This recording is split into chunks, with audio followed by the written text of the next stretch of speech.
Going to be interesting to see. They put up 41 points last week against Huntington North. We beat Huntington North pretty easily ourselves. So they're going to give us a real test today, I believe.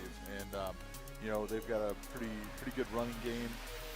They've got a few receivers there that are game changers. Defensively, they got a kid I think leading the area in sacks. I have to look at my chart here. I believe Brock Schott. Okay, Mm-hmm. I believe he's leading the area in sacks. So he's definitely makes his defense personnel presence on the field. So it's it really comes down to like how can we control the game, right? And right. So I think at the end of all of it, it'll be interesting to see how we perform against a pretty good football team. And because their two losses, right? Their two losses was to Norwell and Kokomo. Yeah. So two programs that have had a lot of success, in the past. So it's not like they lost to just any old body, And so, of course, us with just one loss there at Delta. Right. And so, it's been a really fun time to be a Columbia City Eagle, that's for sure. Absolutely, and I believe we're still intact, if somebody can let me know. So the Eagles coming out.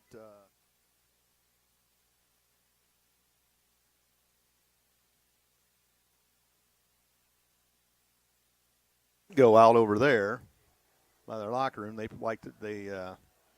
Always Coach Fox has had them go in front of the fans, line up before they take the field. So kind of a neat thing here. Yeah, I mean, it's awesome, right?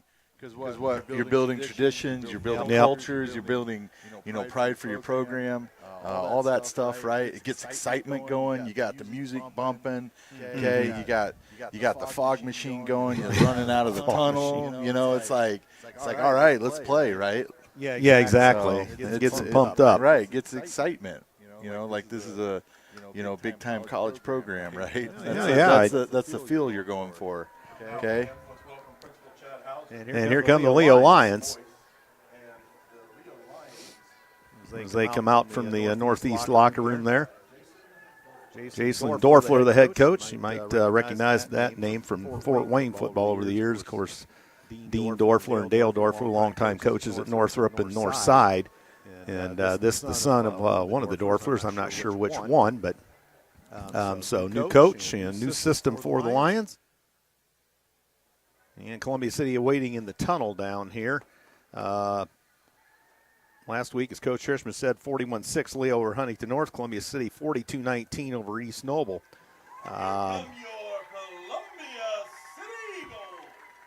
And we have not beaten Leo in the NE8, so now's a good time to do it. We did beat them in a playoff game several years ago. Yeah, it looks like we haven't beat them since 2012. Yeah, it was a playoff game at Max Gandy Field. We won 14-7, if I remember right. Mm-hmm. And that's been a while ago. So we're 0-7 against them in the NE8, and it's time to get that one off the schneid. And it's going to be a Donnybrook for sure. So we'll see where we go with that. Last year, 52-7 up in Leo Cedarville, as that was done about after two plays. I think they were up 14-0, 2 plays from scrimmage. So this team has firepower, and it probably still has some of that, but we'll have to wait and see, as Coach T talked about. Real quick, we'll mention our underwriters, and we'll get to them more in their entirety later. Morse's Builders Mart, Surf Internet, City Auto Mall.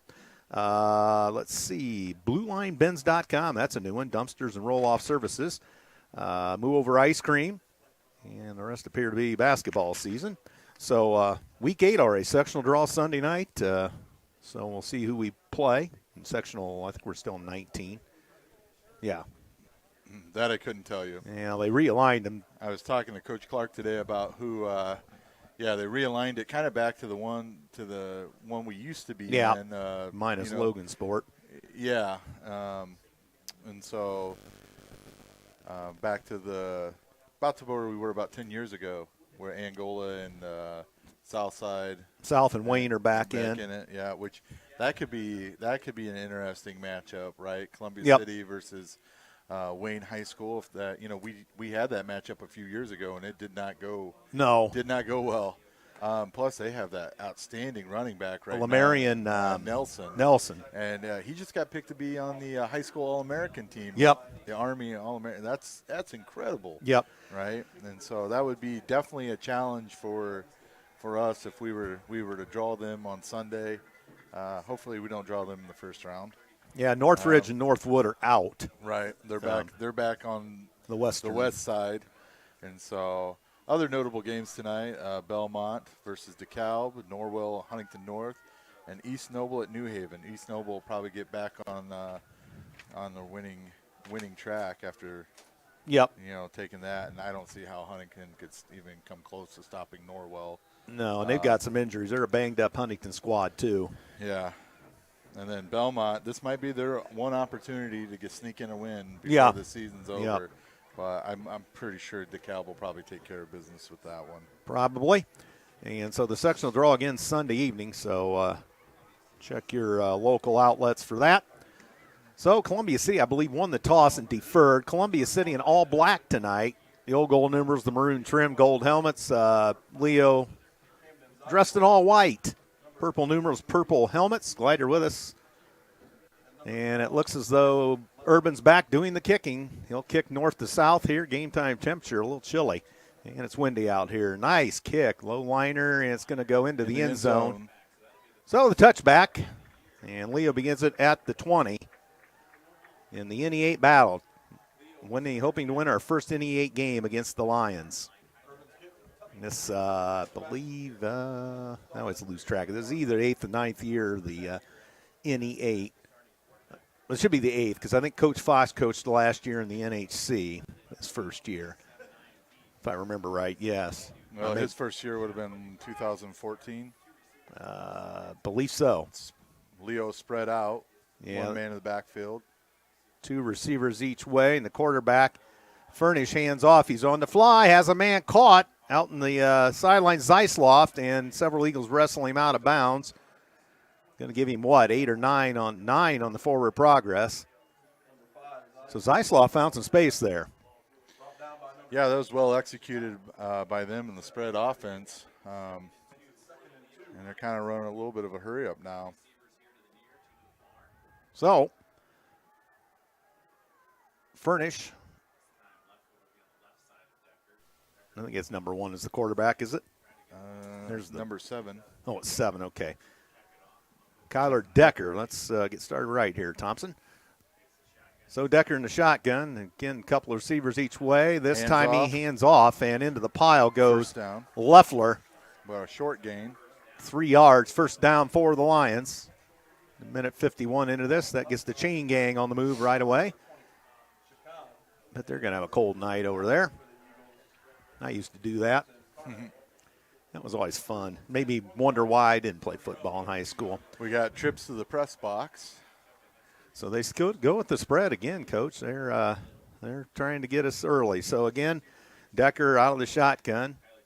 And he hands off. And, big hole off the left tackle. That's going to be a first down, 12-yard gain, 13 yards. And number 12. 12. That was Leffler. Leffler again. So what they're doing when they run their trips and their doubles, they're spreading our defense out so that way they can get those little inside zone plays going. So, all right, the Decker comes back on with the play. 1st and 10, Leo in their own territory at the 44-yard line. Doubles. Got them 2 each way this time, as Coach said. And Decker out of the shotgun once again on 1st and 10. And they come on an end around. Collins into a pile, and he breaks a couple tackles. They finally haul him down in Eagle territory. They're going to give him 5. 6, midfield. So those of you watching on the YouTube channel tonight, the next time they run that play, there's a little bit of a jet sweep there. The quarterback will pull it out and see what the defensive end does and run it off the backside. So just kind of they're back in trips again. Yep. Over on the near side here, one to the far side. Again, Decker engineering the Leo offense. It has 2nd and 4 at midfield. They move towards the north goal here at Columbia City High School. Decker takes the snap, hands off, and the Eagles stifle that as I believe that was Leffler into the pile. Big number 79. Riley touches. Leffler gets a yard, so 3rd down 3 at Columbia City's 49-yard line. Just underway. 2 minutes 45 seconds going this one. Andrew Thompson and Ryan Trishman here with you tonight. Eagles hoping to stay unblemished in conference play. I'm like a full-on Crusader now. Oh my goodness. Set up a showdown with Norwell next week for all the marbles. We got doubles again. Shotgun. Decker waits the snap on 3rd and 3. Man comes across to motion. Collins, and he's got time over the middle. Intercepted. Columbia City at the 40. Stratton Fuller with the ball. Fuller's got it. 45. He's going to step out of bounds at the 42. Nice job. And there's a flag, so somebody got a little. So not sure on who. There, well, there was some extra shoving there. Blocking the back on us. Blocking the back on the Eagles. But again, the Eagle interception. Boy, we had that covered well. We had 2 guys right in the area. Yeah, and they called a blitz. Columbia City had a blitz all right, on man. and almost got to the quarterback. So I barely got that interception on That was camera. impressive to watch. Hopefully they got it. The interception, perhaps a byproduct of that. Okay. 10 yards from the spot of the foul, marched off against Columbia City. That's where Leo was for that last play. So the Eagle offense, first foray tonight. Gorey in the backfield, and Getz comes across. Getz to the near side, cuts upfield. Getz weasels in and out of traffic. First down. James Getz, the speedster. Yeah, I got A.J. Spencer out there pulling a block for him. Most of the guys leading the way. Yeah, it doesn't look like there's much there, but Getz uses his blockers well and finds the hole. And here comes Gorey off the right side. He's got a big hole. He shakes a tackle across the 30 to the 26. First down, Columbia City. Another nice pull, I believe, by, let's see here, Jack Mailer. I thought that was Jack Mailer, Yep. but I wanted to make sure. That was a nice pull by him in that.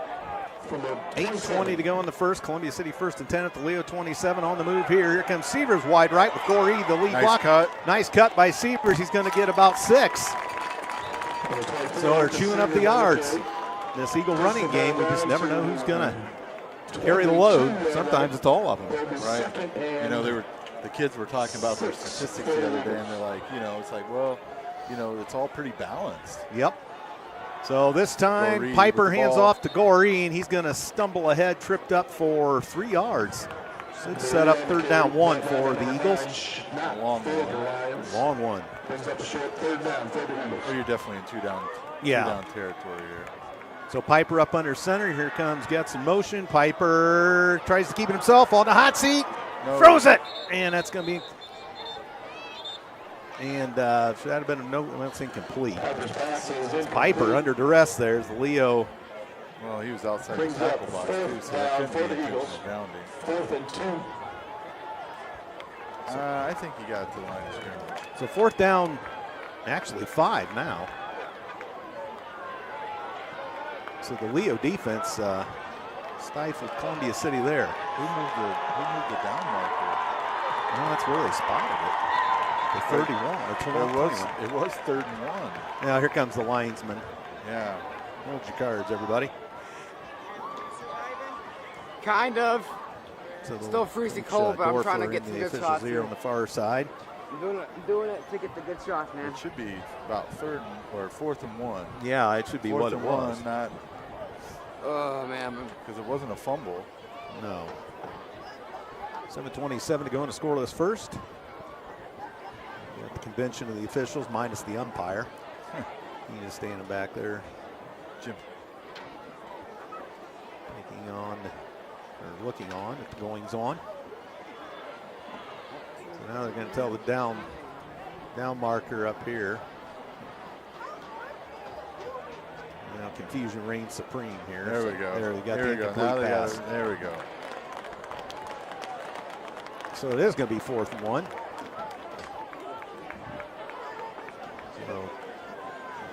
typically After the incomplete pass.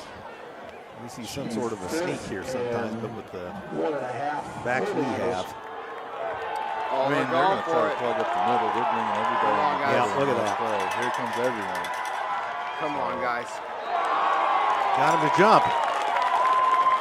Piper. Dead ball encroachment on Leo, so the hard count works. First down. First down via the penalty. Mistake for Well, how Leo is it there. first down? So Columbia City can take advantage. It's Oh, first wow. down at the 12. You definitely got to take advantage of opportunities, you know, when you get the turnover. So, you know, they got to get some points on the board here, whether it's a touchdown or a field goal. But they're kind of having their way with them right now. Piper hands off and gets in and out of traffic. Touchdown. He's going to roll. Touchdown, Touchdown. Columbia City. James Getz into the end zone. Columbia City touchdown. 4 minutes, 40 seconds into the ball game, and Columbia City does indeed take advantage of the turnover, and they go up 6-0. Here goes the fireworks. And we're in the southeast corner. You got to like that, coming out and just chewing up a drive there. Oh, yeah. I mean, you go 51 yards on a drive and, you know, very clean. They were just having their way with them. Piper to hold for the Urban kick. Clayton Scott, the long snapper, is set, and the kick is through the uprights, and it's good. They almost got a piece of that one. Yeah, they did have somebody in there. Yeah. Leo 6, Columbia City 1. Yeah. Oh, my.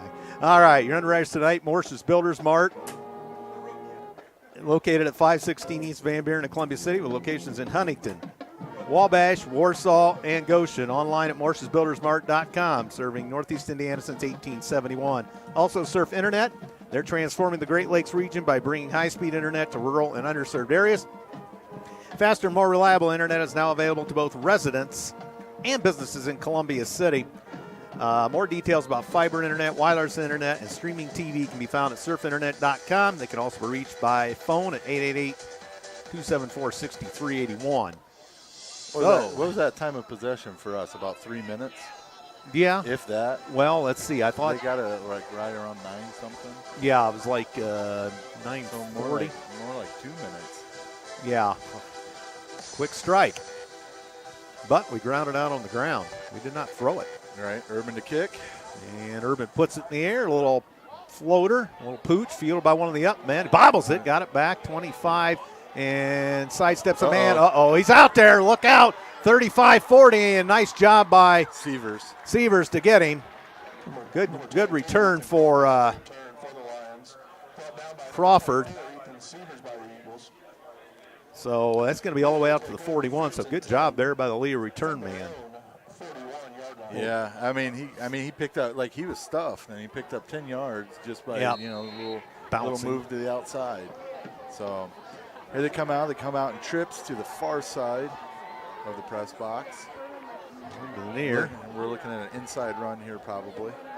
So Decker, the quarterback in the shotgun for the Lions, and hands off Leffler. Whoa, Oh, and Eagles got him. Leffler going to give him the line of scrimmage. No gain. That was we played that zone beautifully. Feel a little bit like Tony Romo there for a second. I called the play. So You guys are usually on it up here. Culp, when he's with me, he's calling plays. You guys are amazing. And we got to get Coach Bechtel on one of these this year. We haven't had him yet. well, I tell you what my dad would say, but it's not safe for on air, so we won't go there. So we got trips again with a little sniffer. And Decker takes it. Leffler into a pile Whoa. again, and the Eagles stifle that. Well, I think we kind of woke up a little bit of defense. We gave up a couple first downs, and now we're settled in, ready to play. So Riley Tucker. So Tucker and looks like Landon Timms come out, and we got Jackson Geiger into the game. I didn't see who the other replacement is, so it's a passing down, 3rd and 8. Okay, we got doubles to the press box with a sniffer over on the other side. 3rd and 8. Columbia City almost jumped off sides. Leo switching the plays. And we're down to 5:50. Clock rolls here in the first. 7-0 Eagles. And a draw. Decker and nowhere. The Eagles eat that up. Nowhere to go on that play. Fourth and 11. You were really expecting a pass there. It didn't happen. Yeah, well. Sometimes they maybe being a little conservative there. Well, I think maybe they thought maybe they'd have an advantage with everybody dropping back in the pass protection, that they could sneak in a draw play there. The Eagles weren't having it, though. So the game won, 4th down 9, and Getz in fullback. And here's the punt by Leo. And they're going to let it go. And it's going to take a Leo bounce all the way down to the 10-yard line, 15-yard line, I should say. So the Eagles will take that and set up shop again, leading 7-0 with 5:03 to go in the first. 15-yard line. Columbia City will take over 1st and 10 from their own 15.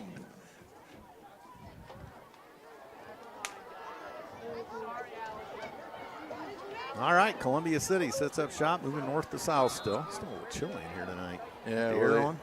Yeah, I got the air on. Trying to keep the windows defogged or what? That's like the old press box. All right, and hand off to Goree up the middle. Goree gets a little bit, yard maybe. Pretty well covered. Up the left side for a short gain.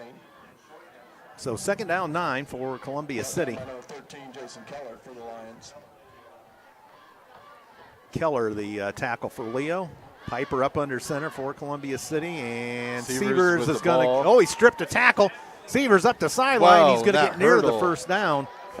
Oh, what a hurdle.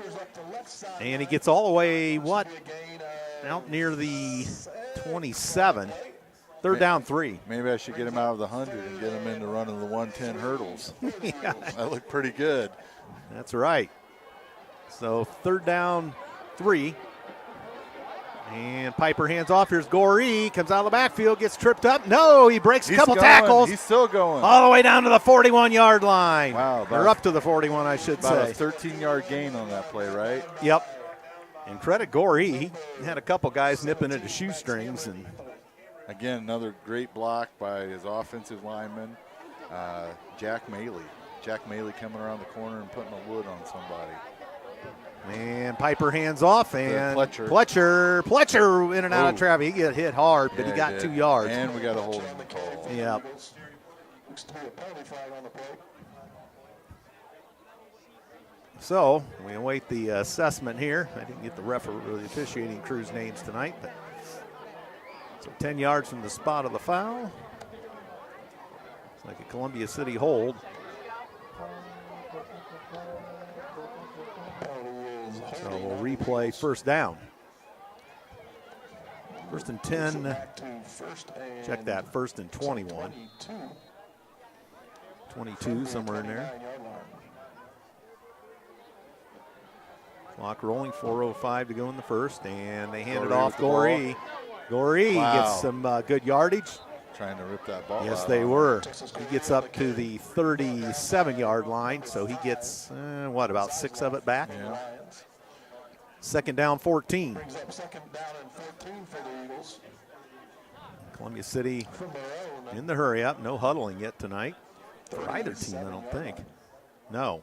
No. Leo calls right off the play card on their arms.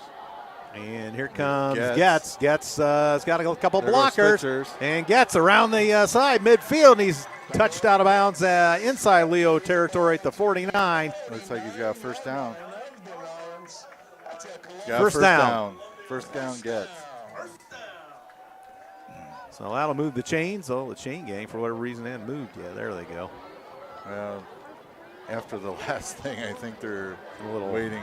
They're waiting for the official to give the official. Yeah. Looks like Arndt's in the backfield now. Piper, hands Hand off. to Arndt's. And Arndt's going to get a couple and more. And another first down, maybe. Close. Going to be wrestled out at the 41-yard line, I think. Boy, the weapons we have out of the backfield are amazing. Well, everybody's got to play us tight in the box because of our formations, and so then, we can expose them on the outside edges. So it's fun to watch. 2nd one, Piper hands off, and this is Arndt's again. Arndt's for first down. Man, Gains 2.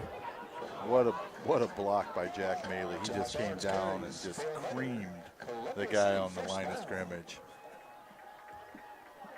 So, okay, 1st and 10 at 38 of Leo. Columbia City on the move. Here comes Sievers and the block, and he's not going to get out of this one. Oh, he did. And Sievers makes something out of nothing. He got 6, I think. Boy, they had him dead to rights back there. Yeah. He had no angle. No, they came up on that pretty well.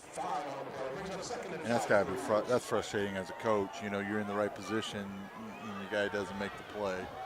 That's hard. Piper back to throw. He goes for Fuller. Fuller. Oh, incomplete, just over his outstretched arms. And 2 defenders back there on Fuller. So 3rd down 5 coming up, our first pass of the evening. By Columbia City, anyway. Here on Senior Night 2022. You got 3rd and 5 to go. Yep. So Arndt's in the backfield. Piper up under center. And a couple. Oh, that didn't work. Holy smokes. Gets about a 2-yard loss on that play. A little bit of a reverse back there, wasn't it? Is he in a white spot too? So 2:15 to go. Obviously, we're going for this.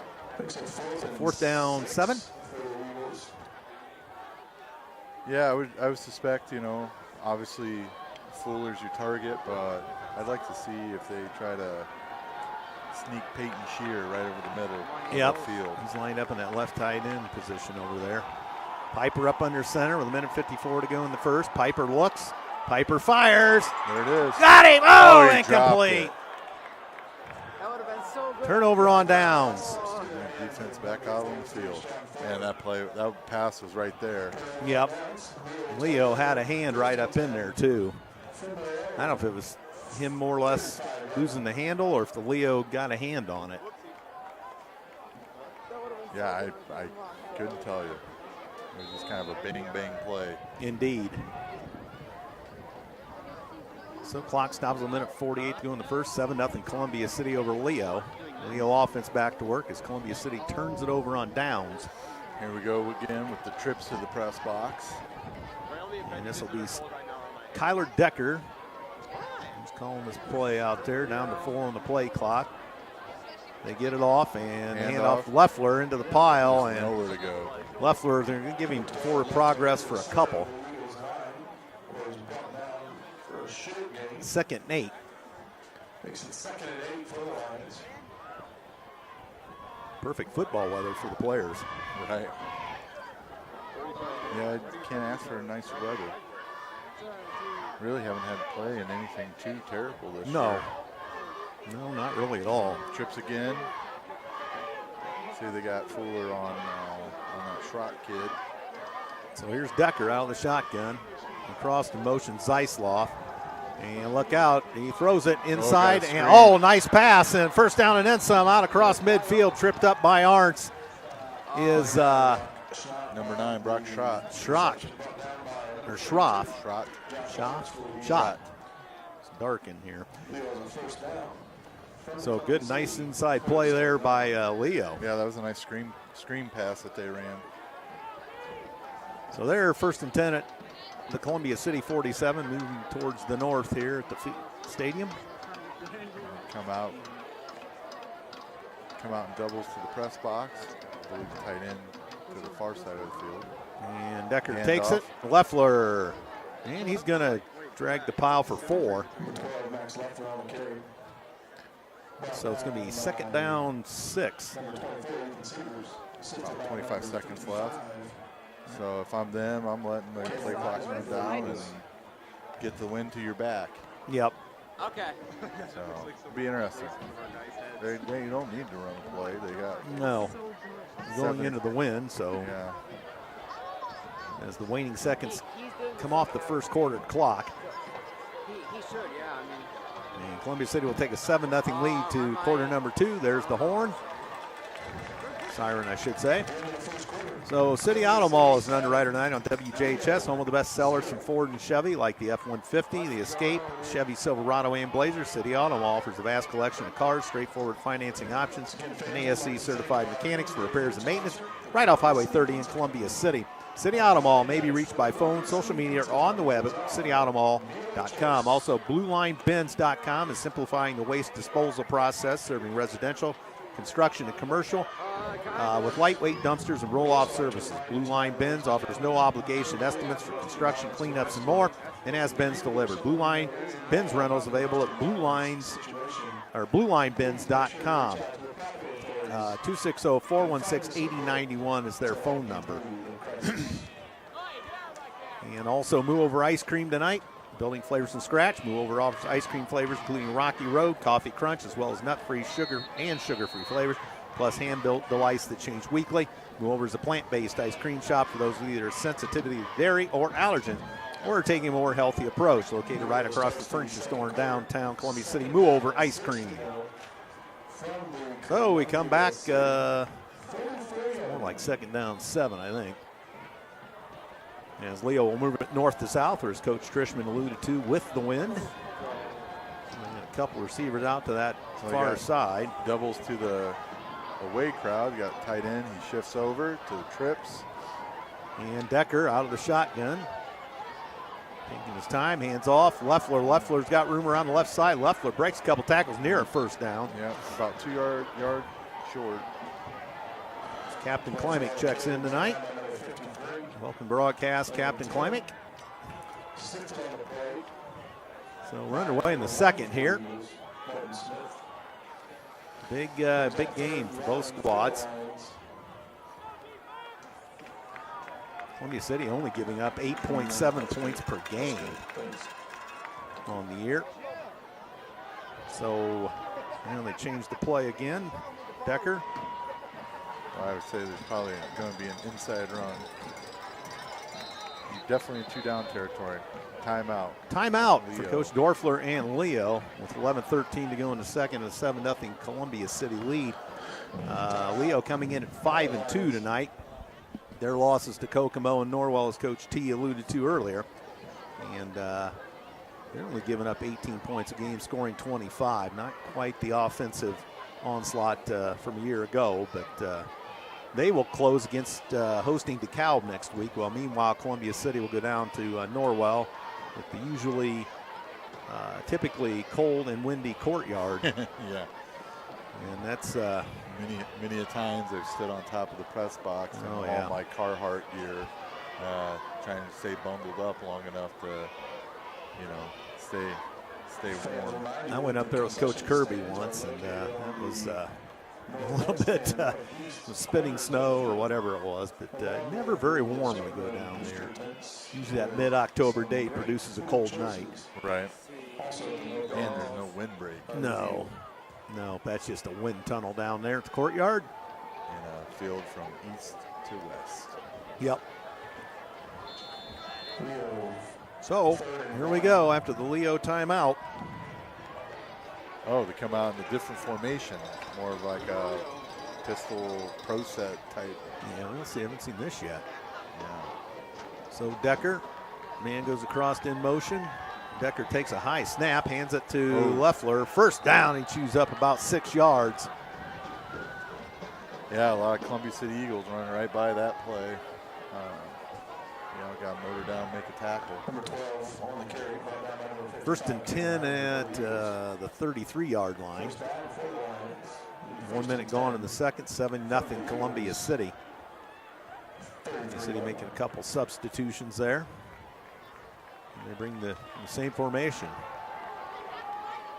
As we talked about a play ago, they're checking their play cards, much like East Noble does. New Haven does that too a lot. Well, now they're going in like a double option play. Here comes Leffler with a couple of nice moves. Oh. Breaks a couple. Columbia City tackle still on his feet. He's going to go. Touchdown, Leffler. So Leo on the board makes it 7-6. As he looked like he could have been caught there on the sidelines, but nice block by Leo, and that puts the Lions on the board. Yeah, a little bit of arm tackling by some of our guys out there on the outside edge. You know, when you got a guy that can really run the ball, you can't arm tackle him. Yeah, he's pretty gonna, shifty. Yeah, he's going to run right through that. So this, you know, the kicker's name, it's mixed up on the roster, but Anthony Stair, and that's good. All tied up, 7-7. Tied 7-7, a minute 32 into the second. So, watch the cord, Brady. Mr. Mullet's coming up here to get warm. Yeah. We got some heat on here now. Well, a few windows open, but not really, but at any rate, 7-7 ball game. So Leo answers.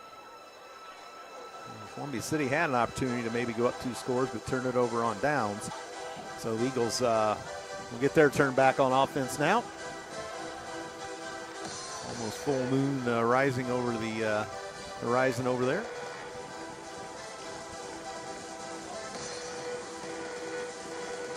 Oh, the crowd getting fired up. And Leo getting ready to kick it off. Stair is the kicker for Leo, wearing 31 now. He's supposed to wear 35. Late jersey change, apparently.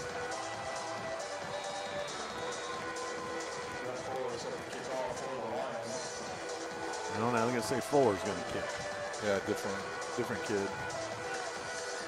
So Fuller to kick. Yeah, it's going to be a short one. Fielded by our up man at the 20, 25, and nice move inside out across the 30 to the 32-yard line. Good return. Kid Schroff. Schroff. Nice couple of moves there to get some extra yardage. So 1st and 10 at their own 32 for Columbia City. So Eagles come in at 6-1 and 5-0 in the conference. I'm not going to go. Hoping to remain undefeated in the conference after tonight. I'm going to have to go. Otherwise, I'm dead. It's going to be a good one here. 7-7 our score.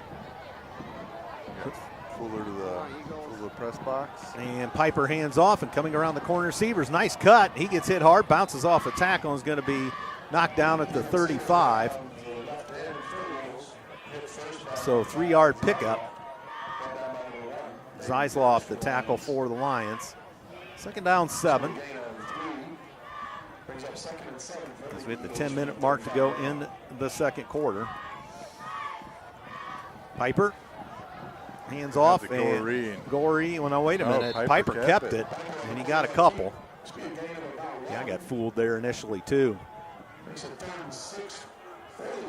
3rd and 6 for Columbia City. Seems like Leo's kind of woke up a little bit on their defensive stand. Yeah. You got that right. They've been in our face here a couple of times. So we got Fuller to the far side of the field. Single coverage. Piper. He goes to throw, sidesteps a man, and throws it. Peyton Shear caught it. Shear. At the 45, gang tackle, and blow the whistle. Almost looked like a rugby did. scrum. Shear was the, he had about 5 white jerseys around him. So Shear with the wingspan of an albatross at 6'4", or whatever he is, but he's got a wingspan. So 1st down, Columbia City at their own 45 now.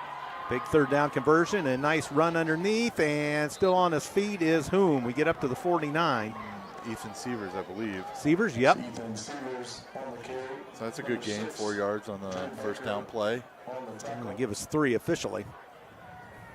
2nd and 7 at the Columbia City 48. And Severs coming around with blockers, and Severs cuts upfield, strips a couple tackles, 1st down. Nice block by A.J. Spencer. Good job by Ethan Severs, just kind of waiting for the play to develop a little bit and not trying to rush it. So kind of hesitated there and waited. Yeah. 1st and 10 at the Leo 44-yard line. Sometimes as a ball carrier, you have to be patient, when you're running. And Piper hands off. Seaver's going to be eating for lunch this time. Good morning, good afternoon, and good night as 3 Lions ambush Seavers. And they played that really well. Probably a loss of one. Yeah, it appears to be. Back to the 45, second down 11. 8:05 to go in the second, 7-7. Leo and Columbia City in Northeast 8 battle here tonight in Columbia City. Piper takes the snap. Here's Goree. He's got some room. Cut up field, and Leo collapsed on him. So we got 4. We got about 37. Something like that. Are we in 2-down territory here? Hard to tell. If I was calling the play, probably not. But I don't know. That depends on what you get on this one. Piper throws deep. He's gone for Fuller. He just tossed that up in the air. Didn't even really look to see if he was open or not. He was Leo double covered on that one. Really lucky that he didn't get Leo off on that one. Leo had 2 guys right there, and Fuller never really had much of a chance on that one. That may have got caught up in the window too. Yeah. It's pretty windy out tonight. Yeah. Flag whipping over there. 4th and 7, Columbia City. Piper will do the punting, and the deep man, number 5, looks like one of them, Zeisloff, and they pick up the other one. Piper to kick. Nice high punt. Fair catch at the 9. Made by Zeisloff. So 1st and 10 Leo at their own 9. We got a good one here, Coach T. We've got defensive stalemate here the last couple series. Yeah, it's pretty impressive, really. I mean, we'll see how they respond to this. I mean, having to drive the ball, 90 yards is no easy feat. So looks like they're coming out with their doubles again. Probably going to be an inside handoff to give them a little bit more room. So Decker, hands off. Here comes Leffler. Leffler with a big hole. Leffler first down and then some. Tackled by Arntz. Now they're going to mark him just short. Arntz the tackle, the 18-yard line. So second down 1. So they're spreading us out, and our linebackers are going out and covering over the inside wide receiver, and so we're not able to get back in there and shore up that outside play as easily as we'd like. They send 2 receivers to the far side, 1 to the near side. Decker has Leffler in the backfield. Decker hands off. Leffler shakes a couple tackles, and he's going to get about 6. First down Lions. As Leffler kind of running roughshod here all of a sudden. Yeah, I mean, if I'm Leo, I'm going to keep going to the well until we stop it, So we got to make some kind of adjustment on defense in order to slow that play down a little bit. 6.5 to go in the first half, 7-7. Leo 1st and 10 at their own 24-yard line. Decker pitches wide to Leffler, and Leffler's got a hole. Look out, he's going to be gone.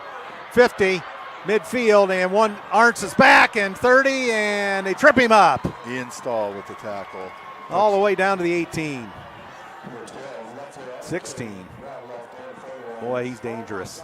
He's really fast. He cut inside originally and then back to the outside, and that was good morning, good afternoon, and good night. So 1st and 10 at the Eagles 16. He was moving like his leash was up. He was flying. Under 6 for the first half. So Leo in business. That was a huge game. 1st and 10 at the 11. Or no, the 16. Scoreboard says 11, but. And they hand off. Leffler, nice job by Payne. Payne got him.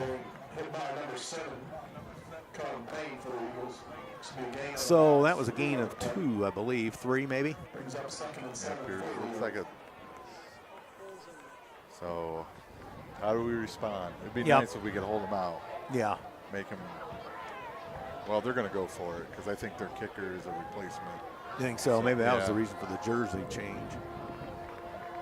Maybe not. I don't know. So Leffler's hurting a little bit. looks like we got trips to the press box with the tight end down in there. Yeah, and they hand off, and Eagles.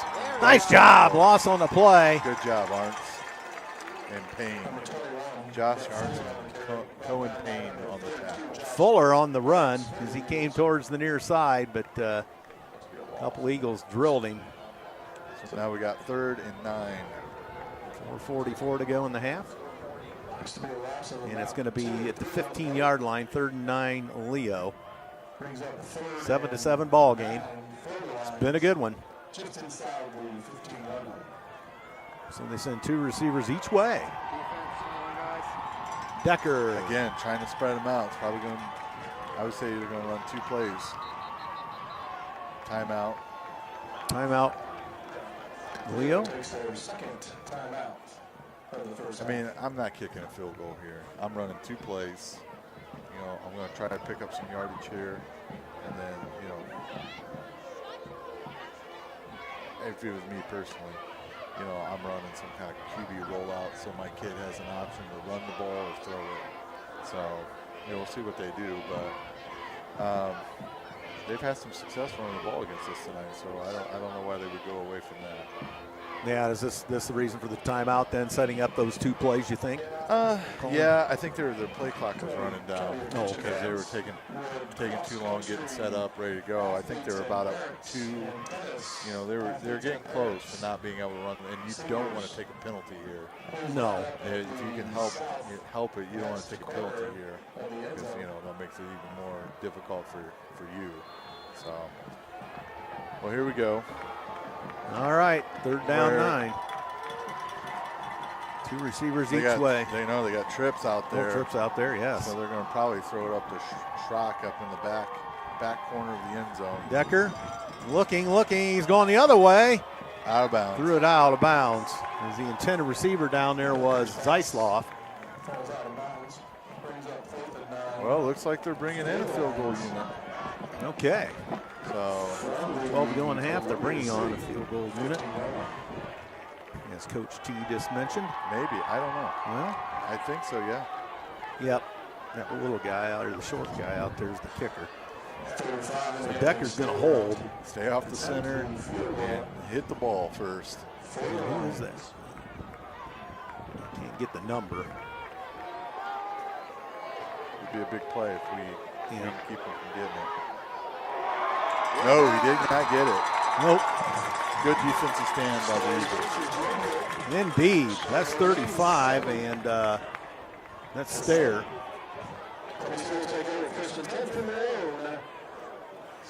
Didn't have much lift on that. No, he did Looked not. like he delayed a bit. I wonder if it wasn't tipped at the line. It could have been. So a big stand for the Eagles here. Now we've got to take care of the football in this last 4 minutes and move it up the field and Mine score. are 2. Yeah, I mean, I'm if we okay can hold for on to the now. ball for the whole rest of the quarter and then score a touchdown, that'd be a best case scenario. And then you get the ball back at Yep. halftime. Yep. So then you're up 2 scores. Piper. Baguettes. And here we go. And Yeah. cutting upfield. Severs. Big gain. Good job.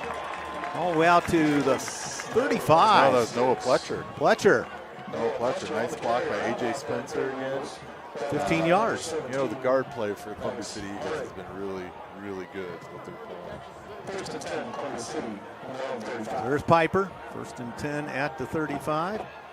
Hands off. Goree up the middle. And Goree, Not much. couple maybe. Yard and a half. Under 4 for the first half. 7-7. Leo and Columbia City.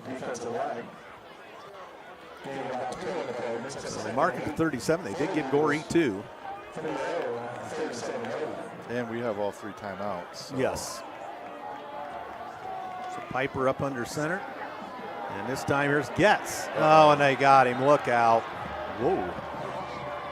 He was down pretty heavily there. Baker, the tackle. That's a loss of 1. Yeah, they had that. They had that sniffed out pretty easily. 3 white jerseys in Getz's grill right off the bat.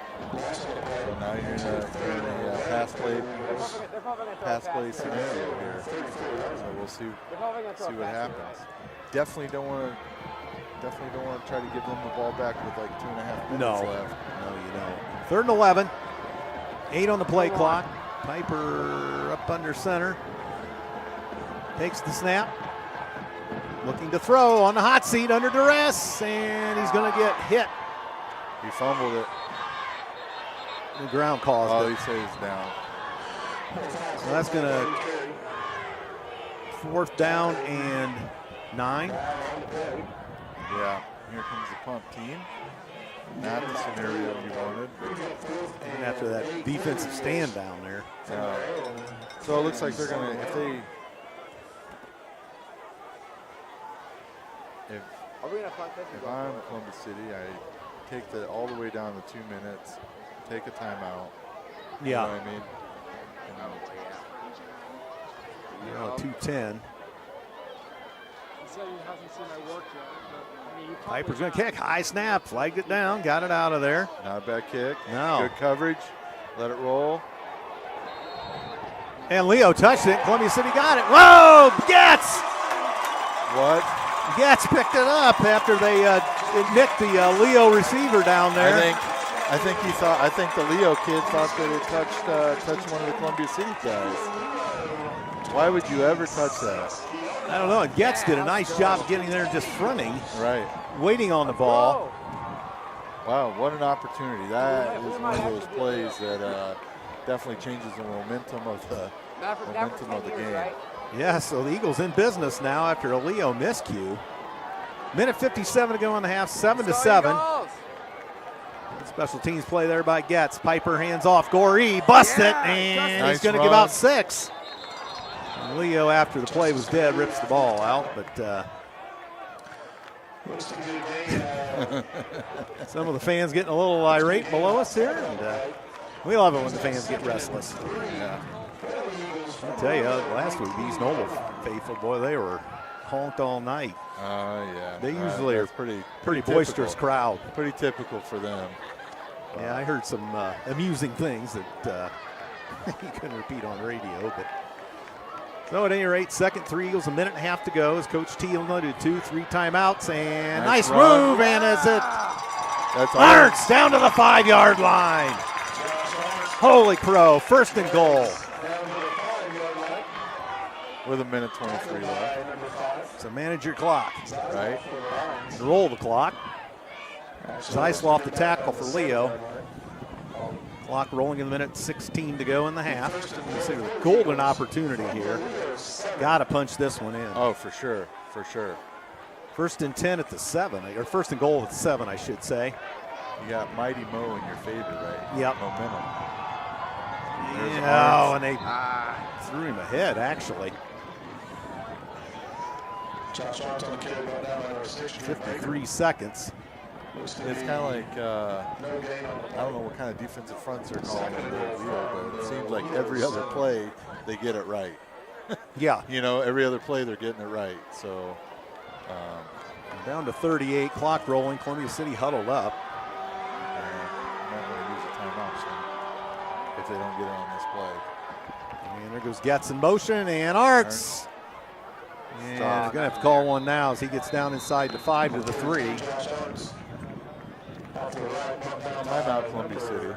With 22 seconds, and it's going to be 3rd and goal at the 4. No, the 3. Looks like the 3. Yep. I'll take this opportunity to say hi to my sons, Oh, they're Samuel and Ben. They're listening at home. Well, we love watching we can't make it. We love watching the thing on the YouTube channel. Does your wife like watching it too? Oh yeah. So she's been texting me all night. So saying how well the kids are playing and all that stuff. Yep. You know, it is a nice option to have. You know, that we have the ability to be on radio, but not just the radio, but we have the YouTube channel, and that's awesome. Yep. So get those fans that don't normally get to the games, or maybe they can't make it, but they can put it on the TV for whatever event. Yeah. You know? So Columbia City still got 2 timeouts with 22 seconds to go. It's 3rd down. So, you know, again, 3 yards. You know, I'm probably handing the ball off to Arntz and trying to get him in there.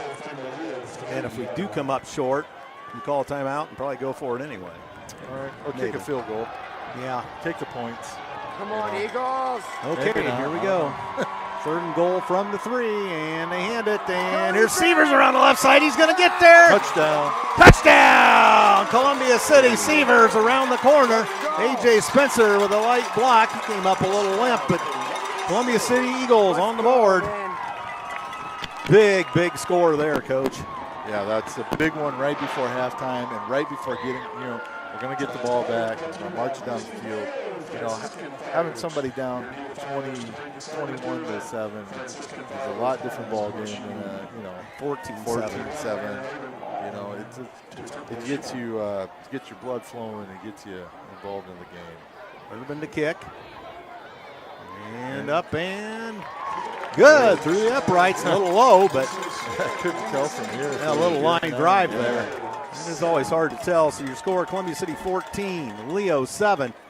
As we take advantage of a little bit of a miscue on special teams there, as the Leo return man evidently thought Getz had touched it. Getz was just doing a nice job just shrouding the football and getting ready to down it. And then Leo obviously bobbled it, and then Getz obviously alertly jumped on it, and that set the whole thing up. That's taking advantage of your opportunity there. Oh, yeah, for sure. I mean, that was a costly mistake. Because, you know, at anything, you're coming back at halftime, maybe tied 7-7. Yeah. And now you've got the potential of being down 2 scores. Yeah, if we, if we drive it down when we get there, who knows? Maybe they kick an onside kick, you know, and try to get the ball back. But, you know, we have had a propensity to do that.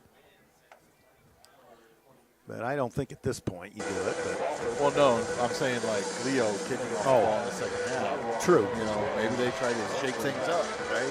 Right. Because, you know, we're kind of in the driver's seat. We've had just a few miscues that caused us. Urban with the grounder. And it's going to wobble around, picked up, and at the 20. Nice tackle. That's Dominic Chacon on the tackles. The shoestring tackle there. And that takes us down to 12 seconds. And his parents like to call him the Dominator. The Dominator. Does he run track for you? He does not. Does not. So it's going to be 1st and 10 Leo at the 20. So are they just going to concede and go to the locker room here? I mean, I would. Like, I don't know why you would Try to throw one downfield 70 yards or 80 yards. Yeah. You know, take the chance of throwing an interception. They still send all their receivers out. I would guess that they're going to hand it off. Give them Leffler. nothing. Whoever's Nothing back here. there. Nothing. I guess Leffler. No yards at all. And you're right, Leffler up the middle, and that's going to take us to the intermission. Coach Dorfler decides to go to the locker room with his squad down 7 at the intermission, and the home crowd on their feet. Been a good one. Impressive half of football. You know, we had a few miscues, a couple drop passes that killed that one drive, but for the most part, we've played well. You know, and the scores kind of reflected that. And what's nice is they had a turnover, right? And we scored on that turnover. Yep. You have to take advantage of those opportunities against a team that's good, right? You have to win the turnover battle, and you have to take advantage of that, right? And put points up on the board. Kudos to the Eagles because they did that. What's going on here? Both coaches still at the officials. Dorfler on the far side and Fox standing over here on this side, wondering with this side, Judge, what's going on? I don't know. I guess they're talking about maybe the halftime. Well, we've got what's left of senior night. Who this weekend is the sectionals for cross country. Good luck to Coach Wilson and crew. So whatever that was about, they disperse. Referee walks off with Coach Dorfler. As the referees go over there, Trish needs to speak up. Oh, can you not hear me? Well, somebody says you need to speak up. I need to speak up. Or put the mic closer to you. Oh, well, I don't know. I've been getting – my wife has been texting me. I'm assuming I sound okay. I'm fine. All right. And Mr. Getz is telling me I'm fine. I'm assuming that's a Mr. Getz. Yeah, that's a Mr. Getz. Yeah. So I played golf with his older son. It would be James's uncle. And I believe younger Getz was a classmate of my sister's. So at any rate, area scores provided by Mr. Stoffel, our good friend. East Noble 7, New Haven 7, DeKalb 13, Belmont 0 at the intermission. Norwell all over Huntington North 28-0. Cherubusco 14, West Noble 0. A lot of media outlets were picking West Noble to get after Busco, but so far it's the Busco Eagles in control up in Ligonier. Southwood 23, Whitco 0 as the season just continues to be a struggle for the Whitco Wildcats. And Snyder 7, Dwenger 0. So kind of a heavyweight battle there. Well, there's the stats. All right, I'm going to go ahead and shut off my mic. Okay. Get out of me. I don't have that luxury. I can't even eat. You can eat. Well, so, all right. Well, statistically, it looks like this for the half. Leo outgains Columbia City 177-174. 22 plays ran by the Lions for those 177 yards. 35 plays ran by the Columbia City Eagles for that 174 yards of total offense. Columbia City 1 of 5 through the air for 9 yards. That third down conversion to Peyton Shear from Piper. That was a big one. And Leo 2 of 4 for the half. They did throw an interception as Fuller was the recipient for the Eagles on the Leo interception. Rushing, 18 carries for Leo, 152 yards. Columbia City, 30 carries, 165 yards. So kind of a wash there, although Leo's average per carry is 8.4, the Eagles 5.5. So receiving-wise, again, 2 receptions, 25 yards for Leo, 9 yards on the 1 reception for the Eagles. 1 penalty on Leo, and that was a big one, as that gave us a first down on a third down situation, an encroachment. Columbia City flagged 2 times for 25 yards, a hold and a block in the back on a punt return. 1 Leo turnover, as we said, no fumbles. Interceptions thrown, just the one by Leo's Decker. Punting average, Piper punted twice for 34.5 on average. And the Leo punter, I can't recall who that was, but at any rate, he punted for 42 yards. Time of possession, kind of even here. Leo, 12 minutes, 16 seconds. Columbia City, 11 minutes, 28 seconds. First downs, Columbia City 12, Leo 8. First downs on the ground, Columbia City 10, Leo 6. First downs through the air, 1 apiece for each squad. And first downs via the penalty, one team or both teams received 1 first down on the other's penalty. Third down attempts, 2 of 4 for Leo. Columbia City 3 of 7. And fourth down, Columbia City was 1 of 2. Leo through the air. Looks like this. Kyler Decker, 2 of 4, 25 yards, 1 INT. The other side of the ledger, Colton Piper for Columbia City, 1 of 5 for the 9 yards. Rushing, Leffler, 16 carries, 148 yards, and a Leo touchdown. He busted a big one. Luke Collins, 1 carry, 6 yards. Brett Fuller, 1 carry, -2. For Columbia City, Justice Gorey, 8 carries, 56 yards. James Getz, 5 carries, 34 yards, and a touchdown. Ethan Sievers, 8 carries, 32 yards, and a touchdown. Josh Arntz, 5 carries, 26 yards. Noah Pletcher, 2 carries of 13. 4-13, I should say. Colton Piper kept it twice for 4 yards. Receiving-wise, Brock Schott, 1 reception for 16 yards. Camden Zeisloff, 1 reception, 9 yards. For Columbia City, Shear, the lone reception for 9 yards. Again, that was a big third down conversion for the Maroon and Gold.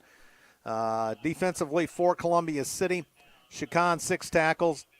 Landon Tim with 4, Arntz with 3, Tucker and Sievers both with a couple each. Cameron Heiser, Ian Stahl, Payne, and Fuller, or check that, all had 1. Ian Stahl, a big tackle to corral the Leo runner on the sideline over there, and I think that was the drive where we held him off the board on the field goal. So good doing there. Landon Urban is 2 for 2 on extra points. Cooper Harris is 1 for 1. He missed a field goal but did make his extra point. And punting, again, Piper 2 for 69 yards. Pinned Leo inside the 20, one of those. And Ruoff, the punter for Leo, for 1 punt, 42 yards, and pinned Columbia City inside the 20. And actually, that was probably the miscue that Getz took advantage of. Kickoff returns. Caden Schroff, 1 for 18 yards. Nice job by Schroff to get some yardage when it looked like he wasn't going to get much. Crawford returns 27 yards for Leo. And Camden Zeisloff, 3 yards. So the scoring plays look like this. As 4:40 into the ball game, James Getz ran for 13 yards and a Columbia City touchdown. Point after by Landon Urban was good, and it was 7-0 Columbia City after 1 quarter. Then we moved to 1:32 into the second. Max Leffler ran for 33 yards and a touchdown. Point after by Cooper Harris was good, and we were tied at 7. Columbia City takes advantage of a Leo miscue on a punt, or receiving of a punt, and Getz jumped on it. Good job by him to kind of maybe think the Leo returner thought he touched it. I don't know, but alert play there by James Getz. He picks it up. The Eagles use the clock well, and they score with 11:44 gone in the second. And Sievers busted it in from the left side on 3rd and goal. And he hit the left pylon and got it in. The point after by Urban was good, and that is 14-7. And Columbia City will receive that second half kickoff as they won the toss and deferred. So it will be a good opportunity for Columbia City to come out and have a sustaining drive, hopefully, and hopefully find the end zone in the end and go up 2 scores. That's certainly, if you're an Eagle fan, which most of you listening to this outlet are, hopefully that is the case. So that's where we're at the intermission. Again, next week, the regular season finale down in Ossian at the Courtyard, the old wind tunnel at Norwell. Knights and the Eagles.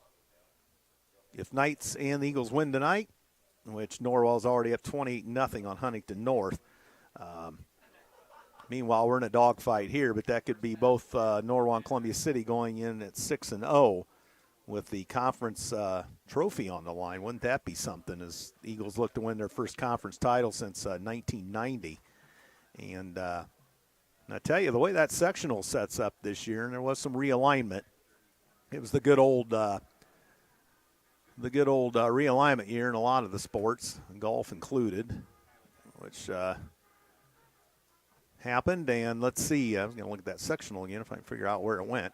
Okay, we reside in sectional 19, class 4A, and our opponents. And let's see. Of course, Columbia City has the best record of the sectional field at 6-1. Leo, possible sectional opponent at 5-2. Fort Wayne 2-5. Angola 5-2, a much improved season for Angola. We beat them here in the first round last year. And New Haven 3-4, as we saw them a couple of weeks ago here and beat them. East Noble 3-4. Fort Wayne South 0-7, and DeKalb 2-5. So Northridge and Northwood are out of that, and trying to think if there's anybody else that I don't believe. I think it was pretty much Wayne and South moving back into this one, and Northridge and Northwood moving back to the Northwest sectional in northern Indiana. So that sets up well for Columbia City down the road. Obviously a lot of work to do here yet. As we hit about halfway through the intermission, we had some senior night there for cross country and tennis, I believe. Yeah, I think it was tennis. And congratulations to Coach McGee, Coach, of course, now I would forget his name. Well, at any rate, congratulations to the tennis coaches and the guys on a heck of a season, a back-to-back sectional title. And we hadn't won one, and the only other one we had won, it was in 2011. So boys tennis has a great run of it. Gave Culver Academy a good fight. Toby Kreider won his match, beat the kid from Culver Academy. But the Eagles lost 4-1 to Culver Military on Tuesday evening last week, but did get that sectional at Warsaw, so that was cool. And as Coach Hirschman said, cross-country section tomorrow. I think that's at Northrop for the last year, and then I think we host it next year, I believe. At some point we're hosting it. Maybe next year. I know they've had a few meets on campus this year just to kind of test the waters a little bit with the course and so forth and so on. So, good luck to them as they go to Northrop tomorrow and run boys and girls and run their race. I mean, they finished last week. They finished second in the conference. The boys finished second in the conference. So that was a pretty good day for them. And so it's fun. This fall has had a lot of good athletics, and just overall just good things are happening here at Columbia City High School, and it's fun to be a part of all that. I think you're seeing a byproduct of the facilities that we have now compared to what we did at the old place. So, overall, we've been, since we've gotten here, we've just gone on a steady incline. As far as we won the All Sports Award, was it boys or did we win it overall last school year? I can't remember, but one of them, the girls were second. I think the boys won it, and I think we won the overall. But right. That's all the sports and the points and all of that. So good things are happening here athletically. Obviously, there's a lot more to this than athletics, but Coach Groove's back. Yes, thank you for the stats. Coach Wool listening in tonight. And my old broadcast partner, Tommy Rentschler, apparently in Las Vegas. Huh. I think. Going out to the Notre Dame game tomorrow. Is that where they're at? Yeah, that's their Shamrock series tomorrow. As they're playing BYU. Oh, I didn't even realize BYU at there with the Raider Nation. Oh yeah, Raider Nation out there at out in Las Vegas. Well, T-Bone Tommy, he's out there in the afternoon. He's basking probably 100 degrees. Meanwhile, we're a little chilly here in the greater Columbia City area, but it's been fun tonight. Thanks for checking in, and Captain Climax on board, Coach Wool. So let us know if you're listening. Most of you usually do, several of you. So Brad Nelson tuning in tonight, and he's a regular here. Works here at the school.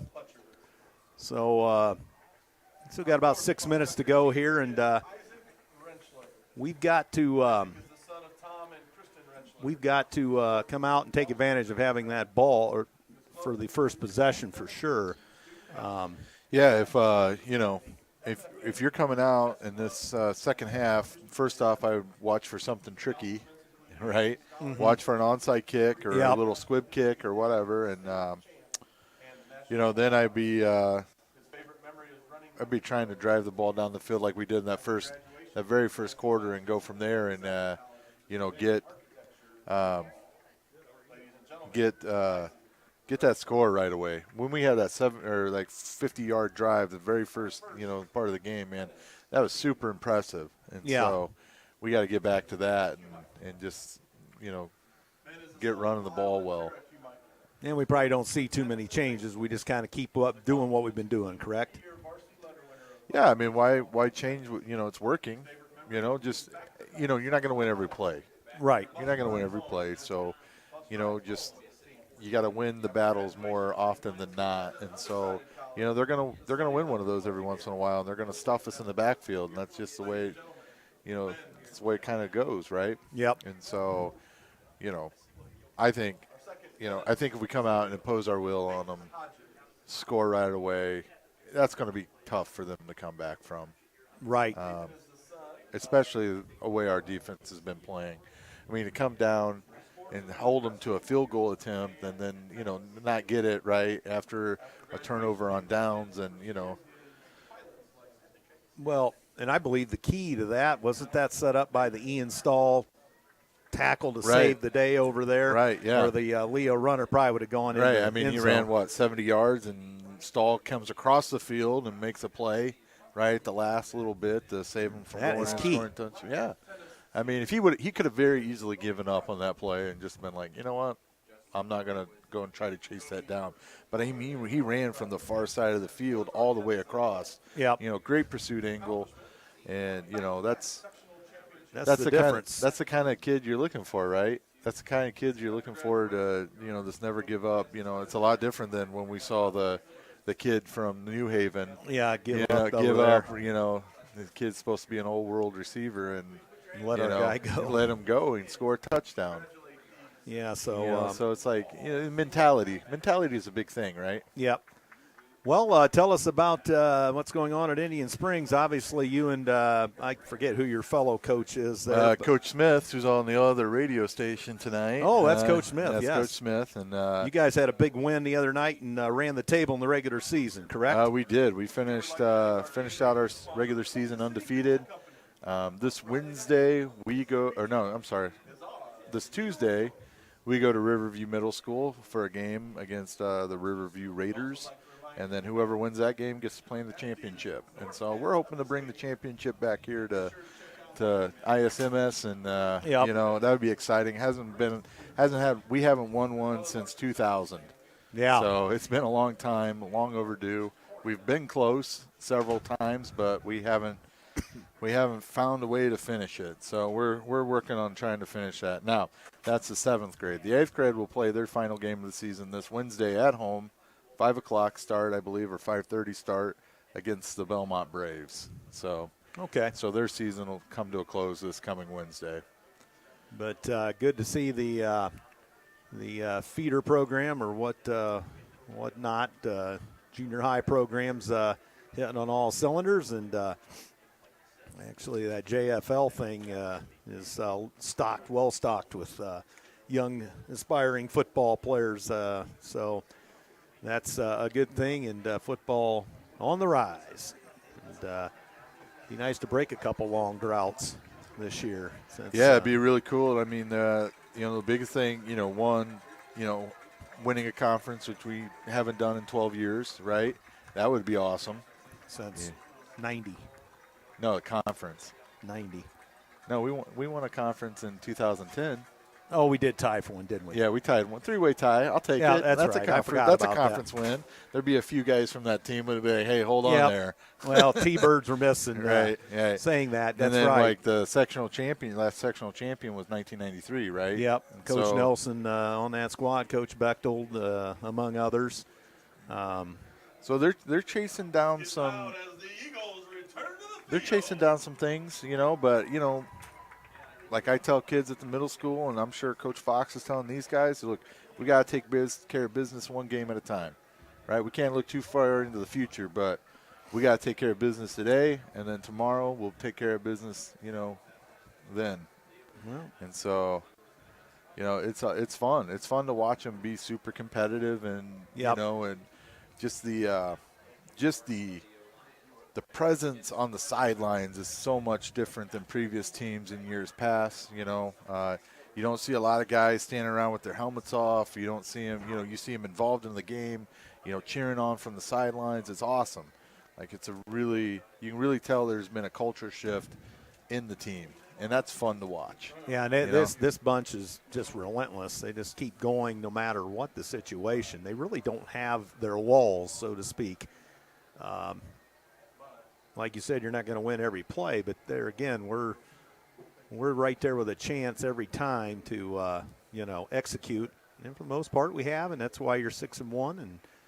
And as both teams have returned to the field, and I suppose the mandatory 3-minute warm-up period starting here in just a few seconds. Don't forget, you're listening to WJHS 91.5 FM Columbia City. Andrew Thompson and Ryan Trishman on the scene here. Thanks to Mr. Glaza and his crew, Jonathan Peters, the on-site coordinator here, one of the fine seniors here, and Emma Ulrey and others, Zayden McKenzie, and I'm going to forget names, but all of them. Some of them on the roof running a camera, I think, so you people can see YouTube. So that is cool. So thanks to everybody there, and of course thanks to the underwriters bringing this to you, making it possible. Morse's Builders Mart, Surf Internet, City Auto Mall, BlueLineBins.com, and Move Over Ice Cream are the underwriters tonight. And of course, we have some on the docket for basketball I see that are on this sheet too, so that's not too far off. So if you want to get on board, make sure you call Mr. Glaza at the high school, and he'll get you all set up to underwrite on WJHS. So. Yeah, it won't be long, and the girls will start practice here for basketball, won't they? Next couple of weeks? Probably.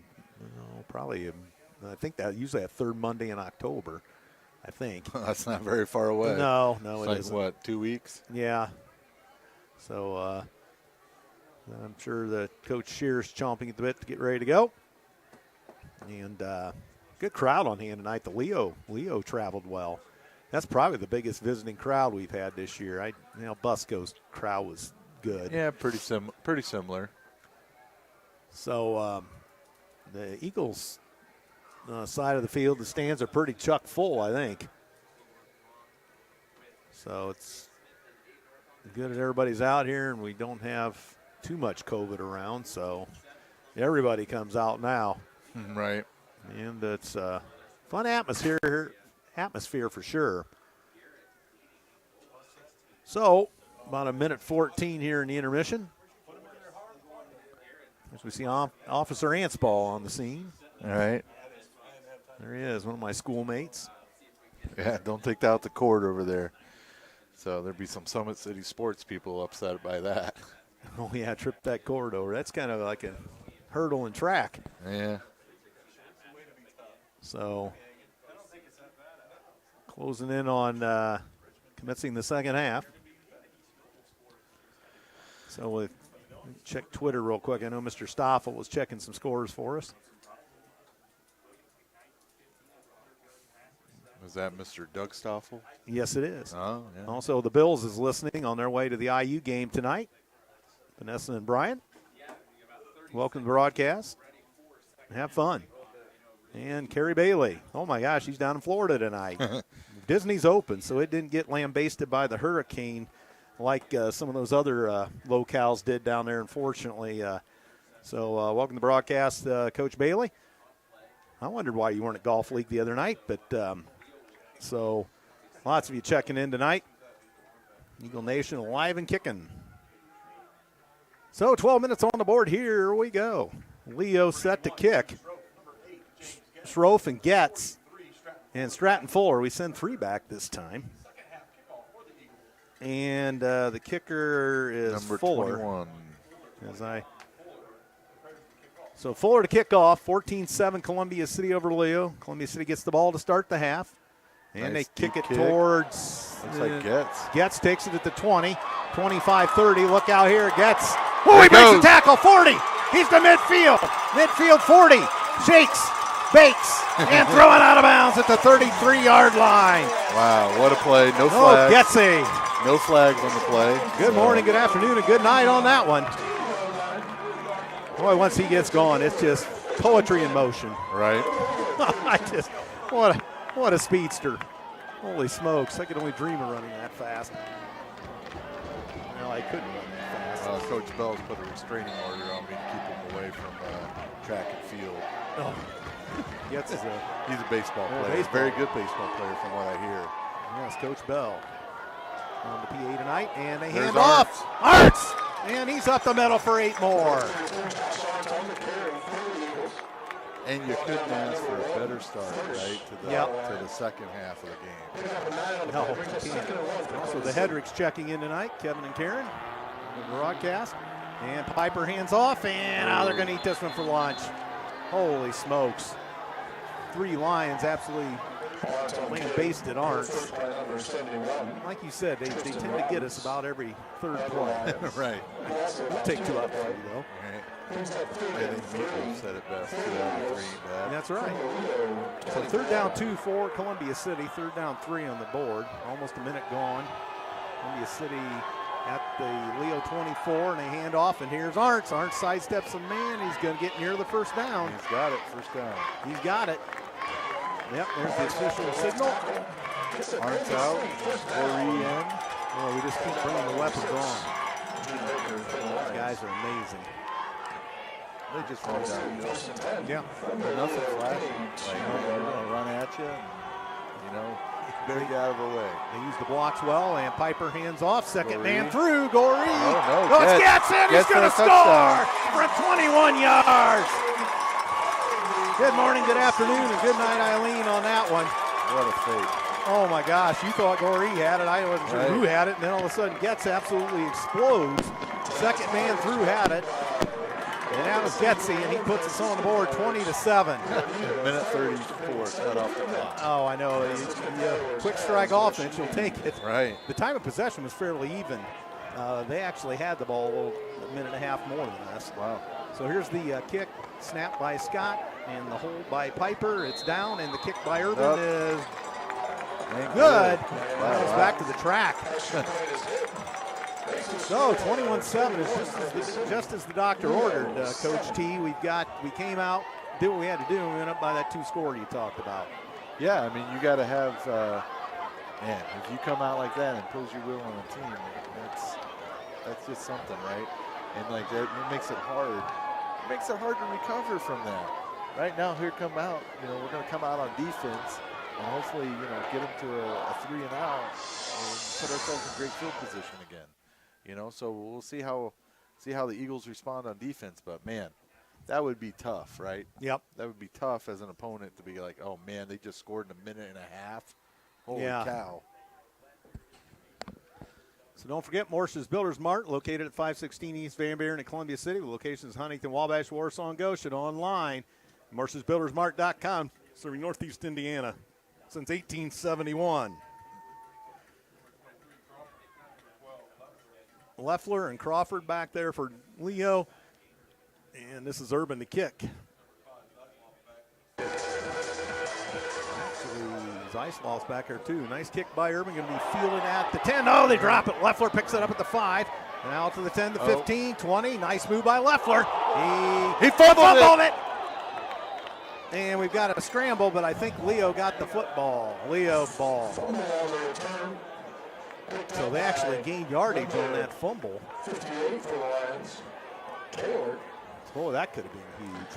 Right? Kaler, sophomore, Kaler recovered the fumble by Leffler. 29-yard line. So Leo first and 10 at their own 29. Boy, would that have been huge. Right. Wow. So a minute 38 gone here in the second quarter, 21-7. They come out with doubles to the visiting sideline. Move over hips with a shot. Okay, to the tight end. And Decker awaiting the snap. Has it. Hand off. And Leffler. Ooh. And the Eagles got him quickly. Yes, they did. 1 yard, 2 yards maybe. It's like he just hit a brick wall. Number 20, Dominic Chacon. Chacon. 59. So now we got second and 8. Carnahan in there on the tackle as well. Second and 8, 2 minutes gone here in the third. 27 Columbia City over Leo. Got tight into the press box and doubles to the visitors. So Decker. And Decker awaits it. He looks to throw. Dropping back the pass. And over the middle. Ripped away by Fuller. Nice grab by Fuller. Incomplete. And the intended receiver was Jackson Keller. Incomplete pass makes it 3rd and 8. All right, so that stops clock 9:37 going to third. Big play here on 3rd and 8. Yeah, now you kind of got to pass again. Put yourself in another passing position. Pass possession. So Decker, now the shotgun for the Lions. He takes the snap on the run, and Caught. He's going to be short. Tackled by fourth Payne. and 1. Pass is complete to number 9. Shot for the Lions. So looks like they're bringing out the punt team. Yep. I would probably do a hard count. 37 is where it's at. 38-yard line. Fourth and 1. They do have a punt formation, but Oh no, they're under center. oh, they're under center. Okay, forget that. Trying to get a hard count. Yep. Nope. And Dive. We got first it. down. Gutsy call. Yep. 2 yards for, was it Leffler? I think it was Leffler. So first down at the 40 for the Leo Lions, their own 40 with 8:50 to go in the third. Columbia City by 2 scores, 15-7. From the 40-yard line. At their own 40. So Decker in the shotgun, a couple of receivers here to the near side, one to the far side. And Decker fakes Keeps and it. throws over the middle. Now he's on the hot seat. Columbia City going to get him? No, but caught by Leo. Yep, catch. Good tackle by Ian Stahl again. That Brock shot. Number 22 for the I gotta Eagles. get that name. Schrock. Ian Stahl. I can't see it. SCHOTT. Shot. On the play. Brings up second Shot, and 3. I think. So second and 3, a 7-yard pickup. Nice job by Decker, the quarterback, 37-yard line. because we had some heat on him. Yeah, he was in trouble. Give him credit. He found a way to get the pass off and get 7 yards. So Decker out of the shotgun, 2 receivers on the near side again, 2 to the far side. They changed the play up. 7 on the play clock. And Decker snaps it, and there's Leffler. Good tackle. Oh, and the Eagles eat Wow. that for lunch. What a tackle. Leffler on the carry. Tackled by Leffler, Tim. Tim in there. Landon 10 for the Eagles. Landon Tim came right off the edge of that play. He's untouched. Yep. Untouched. Could be a loss of 1. Good tackle. So now you got a 3-3. Yep. 3rd and 4 for the Lions. Here you go. You got trips to the press box. You got a tight end up on the line. So Decker up under center on 3rd and 3, officially at their own 47. 7:08 to go in the third. Decker's going to roll. Oh, we got heat on him, man. Oh, we let him off the hook. And we're still after him. Look out.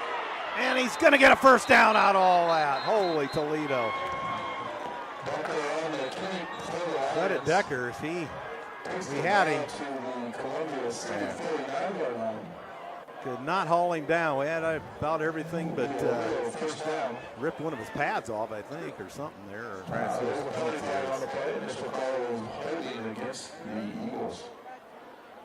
oh. Boy. So 10 yards from the spot of the foul, which apparently is the 48. Columbia City guilty of a hold. So they'll mark it off. We'll go further in the first down. Okay. First down. That's a tough. Holding against the Eagles. Especially when you have the guy dead to rights in the Columbia backfield. City 43-yard line. So they're down to the 43 with 6:55 to go in the third. 1st and 10 in Columbia City territory for the Lions. Decker. And there's the man in motion, and they pitch it to him. Look out, and he's trying to cut the corner. And nice job by the Eagles. No gain. No gain. Short pass number That's why I 3. don't like that play. Not a big Collins. Hit by number Not a big 7, fan of the jet sweep because if the defense does what they're supposed to, and swings it out, you're gaining. And number 43 for the Doing a lot Eagles. of running. Forward. And that's indeed what happened. 2nd and 10 Second and 10 for the Eagles. at the 43. But when it works, it looks really nice. Yeah, it does. And we got trips to the press box. Yep. So Decker out of the shotgun. 6:20 now as the clock rolls here in the third. Inside Columbia City territory, they hand off to Leffler. Leffler shakes a tackle, but we got him. I think he was one initially. Yeah, there was enough guys in the backfield. I thought we were out of the game. Got a motor down and get those tackles. So here comes the 3rd and 9, passing play. Seems like that little out route worked really well for them. A roll out to an out route. Two receivers each way. Decker out of the shotgun. Changing the play, 10 on the play clock, 5:40 to go in the third. 21-7 Columbia City. Leo 5, 4, 3, 2. he got it off. And look out, Decker hurls it deep, and that's going to be... Oh, the back official's going to call pass interference. Are they going to call face guarding or what? I don't know. This official didn't call anything on the side, but the flag comes in from the umpire back there. And now what? I don't know, but He's saying his fault.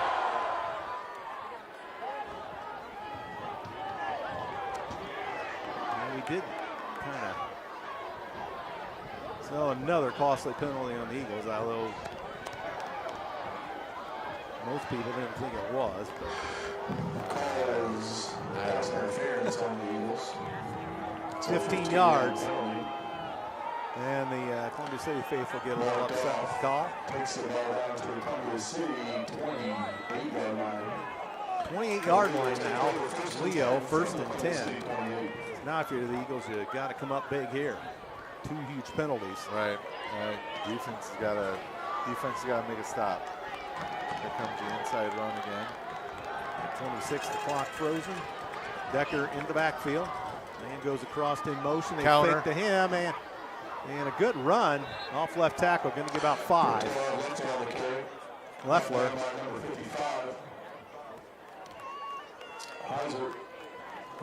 Heiser the tackle. To be a gain of about 5 Here comes Decker back on. 5 minutes to go, third quarter, 21-7 Columbia City. Leo down at the Columbia City 23, facing 2nd and 5. 2 receivers on the near side, 1 to the far side. Decker out with shotgun as he has been all night. Well, except the 1 play. Takes the snap, hands, and Leffler. Block in the back. And nowhere to go. That's around left end. Not that lines by number. Couple yards maybe. They're like 3rd and 4. For the Eagles. Forward on the tackle. 3rd and 3. Definitely looked like a block in the back. They got missed on that one. Looks to be about 3rd and Receiver on our 4 on the after the run. 3rd and 4. For 22. Clock rolling, 4:10 to go. Leo threatening. Decker with a couple receivers to the near side. Here comes the man in motion. They fake to him, and oh no, we leave a guy wide open. Touchdown! Oh my! Baker's pass is complete. Brock shot. Yep. 22 yards out. That was an easy one. Yeah, they had us coming up on the run for sure. Wow. They had a time-consuming drive there. Number 35, Anthony Stair. It's 21-13. So here's the kicker, Stair. Stair had a field goal attempt earlier.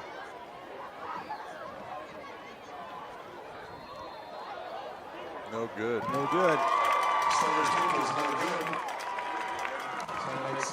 That's a break for Columbia City. So it's an 8-point differential. 21-13. Here's the question: who do you kick the ball to in the backfield now? Yeah, You know, on the kickoff return. because we put a 3rd guy back there last time. Or do you get crazy? Well, you Do know, you get crazy? You're down by 8. You got a little bit of momentum going for you. Do you? try the onside kick. Yeah. I mean, I don't know. BlueLineBins.com is simplifying waste disposal process, serving residential, construction, and commercial with lightweight dumpsters and roll-off services. Blue Line Bins offers no obligation estimates for construction, cleanups, and more, and has bins delivered. Blue Line Bins rental is available at BlueLineBins.com. 260-416-8091 is the number for BlueLineBins.com. So a good one, 21-13, Columbia City, 3:56 to go, third quarter. And Columbia City has a trifecta of players back there. Getz, and the Fuller, and 81 is Caden Schroff. Schroff. And Leo, will they try any trickery? And then they pooch it. And it's going to go out of bounds. They're making them kick it. Or do you take it at the 40? Back them up 5 and making them kick. That's your choices. Fox giving you an explanation.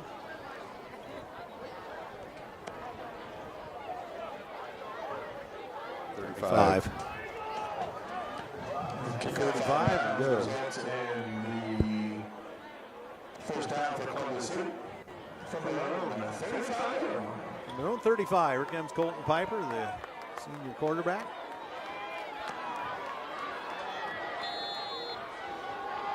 With 3-5 sticks to go in the third. 21-13, Columbia City over the Leo Lions. The floor comes out, everybody else bunched up in the box. Gorey in the backfield, Piper hands off. And here comes Getz. And Getz is going to run out of real estate this time. Gets around right into the Eagles. Brought down out of bounds by number 5. Out of bounds.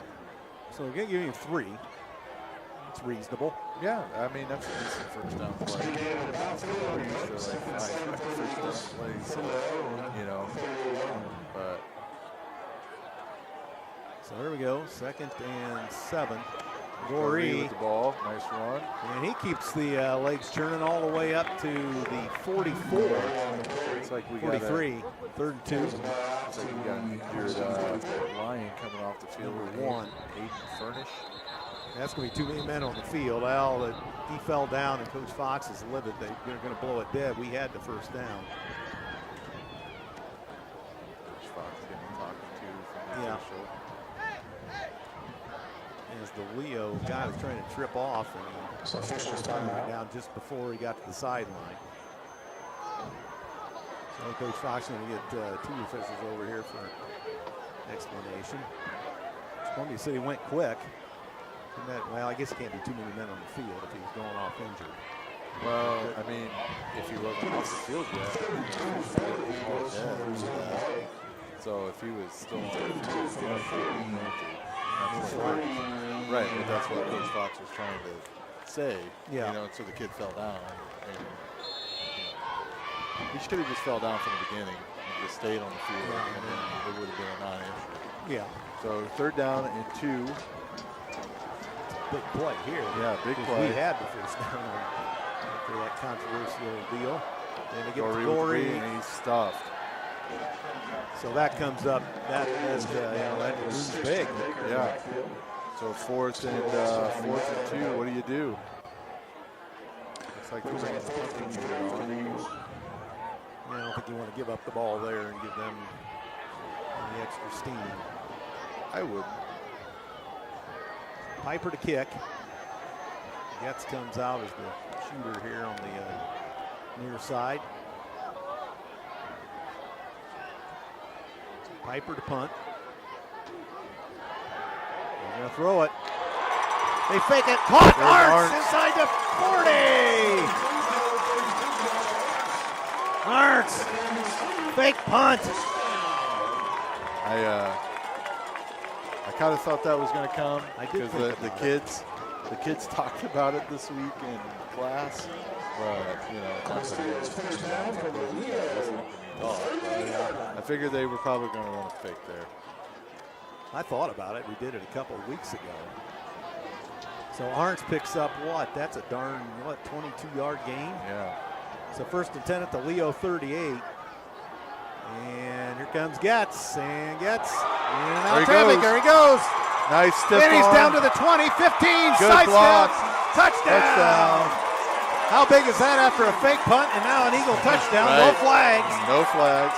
Getz again. What Holy smokes. What an impressive block down the field by Peyton Shear, the final guy. Getz is running down the field. He's stiff-arming guys. He's running around them. What an impressive play. Good morning and good afternoon and good night on that one. Getz takes it to the house. Pay dirt. Number 8. There's his dad. We have the Getz faithful in front of us. Yes, we do. And here's the snap by Scott, the set by Piper, the kick by Urban through the uprights, and we have a 28-13 ball game. Boy, have we had some big swings in this game, Coach. Have you scored 3 of these touchdowns? I think I think he scored 3 of the 4. Yeah, Grandpa's saying yeah. Grandpa's saying yeah. this is so fun to watch. He's having a good game. You just never know which one of our guys is going to do it week in and week out. They all take their turns. last 2 weeks, Goree scored a couple touchdowns. Yeah. You know, early on in the season, Fuller was getting some touchdowns. Hart's, Touchdown, Arts, Sievers. It's just the weaponry we have out of the backfield is just immense. It's Coach Fox talks in the interview once in a while. Well, who do you stop? Or who do you? Right. When you got a plan for 4 guys to get the goal, who do you stop? Yeah. It's impressive. Makes you more than just kind of one-dimensional. Yeah. Now you got to prepare for everybody. Yep. So you got 2:02 to go in the third. Seems like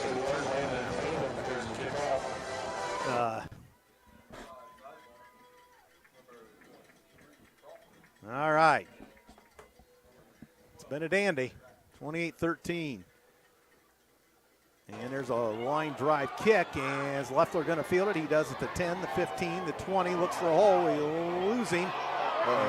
Oh, no! Oh, and he gets out to the, holy smokes, out to the 37. That's Leffler. Nice job by Leffler. Looks like Payne and whoever 33 is. Payne and Braden Malcolm. Tell you what, that thing is good. It's probably up there. Yeah, he was the kicker. He was getting ahead of steam. Tell you, Leffler. Seems like if you're gonna dribble the ball down the field, like try to dribble it to the right or to the left, so he doesn't even have a shot at that thing. Leffler is they're out doubles. Stout. So here's Decker out of the shotgun. 1:53 to go in the third quarter. Columbia City by 15. He fakes Decker on the run. Fires. No, he doesn't yet. Now he looks, and now he just runs. Oh, and he takes a big hit. Don't overdo it, guys. Good. No extra flag. Right. We're in a good position here. Let's make sure we keep it. Well, now they're going to run a hurry-up offense. I mean, they're going to have to pass. 2nd and 6. They've had the most success passing the ball. They had a big run. At their own 40, Columbia City almost jumps. They got doubles. 15 on the play clock. 1:14 as the clock runs. And Decker going to pitch it on the option, and Ian Stahl with a great tackle. Stahl! What a great tackle. My gosh, that was, they lost yardage. No, they got loss of 4. I was talking to his mom and dad and aunts and uncles out in the parking lot today. They're out there tailgating. I go, man, it's 50 degrees outside here, and they're like, yeah, we're doing it anyways, right? They got the whole spread out there. They're like, come on, Coach Trishman, have some food with them. Like, I gotta wait, right? I gotta wait. But man, it was a good time, man. This is what's happening here. People are having fun. That's right. So here's Decker out of the shotgun on 3rd and 9. Waning seconds is third. Decker looking, throws. Oh, and off the hands of his receiver. Jackson Keller. Looking at the wrong side. That was not Zach Berry. We need to get us one of those lights like Zach Berry, the coverage? No. Oh. Ian Stahl was in the coverage. Oh, let's see. I think there was a little bit of a shove on that because he was on the ground. So yeah, I did see that. So here's Leo to punt with 23 seconds to go in the third. Are they trying anything? I would not. Not at this point. Not at this point in the field. Yeah. And a nice punt out of there, low one. Get away from it. Get away from it. Get away from it. Get away from it. And they do. There we go. Down to the 22. 21. That will get you in so much trouble, right? If you go down the field and touch a ball that you shouldn't be anywhere near. Yeah. But it worked last time. Yeah. Getz made that opportune. Yeah, but that was us. That was us kicking the ball. Well, true. Yes. We need to stay. If it's rolling, we need to stay away from it. So Columbia City back with the ball on offense with 11 seconds to go. First and 10 at their own 21, leading 28-13. And here There's comes Getz Getz. again. And Getz in and out of traffic. He's going to get about 7. And it's going to take us to the end of the third. There goes the siren. Into 3 quarters. Columbia City, 28, Leo 13. This is a joy to watch. Talked about some underwriters here. City Auto Mall, home of the best sellers from Ford and Chevy, like the F-150, Escape, Chevy Silverado, and Blazer. City Auto Mall offers a vast collection of cars, straightforward financing options, and ASC certified car services for repairs and maintenance right off Highway 30 in Columbia City. City Auto Mall may be reached by phone, social media, or the web at cityautomall.com. Also, Surf Internet is transforming the Great Lakes region by bringing high-speed internet to rural and underserved areas. Faster, more reliable internet is now available for both residents and businesses in Columbia City. More details about fiber internet, wireless internet, and streaming TV can be found at surfinternet.com. Surf Internet can also be reached by phone 888-274-6381. Andrew Thompson, Ryan Trishman here at the stadium. 28-13 after 3. Columbia City in the lead and has the ball back. Chain gang's not placed right, are they? No, they're moving them. Oh, they're waiting for the official to move it. So talking about the atmosphere, right? Yep. Thompson, talking about the atmosphere. I was leaving practice the other day on Thursday night. Someone's already got their truck parked out here to get their spot in the fence row, so that way they can have their tailgate session. Yep. I mean, that's awesome, right? Yep. I mean, the school might not think it's that great, but I think as a fan, that's wonderful. And this one goes for a couple. Short. Up to the 35. Looked like Marks with the ball. Coach Marshall checking in tonight. He's playing a gig, playing a show tonight. He's got his earbuds in. He's playing the drums, got the earbuds in. One and only Brandon Marshall. He's the man. That's pretty cool. Yeah. I can barely chew gum and walk. That's right. And he's listening to the game While and playing the drums. Coach Marshall. So 3rd and 1.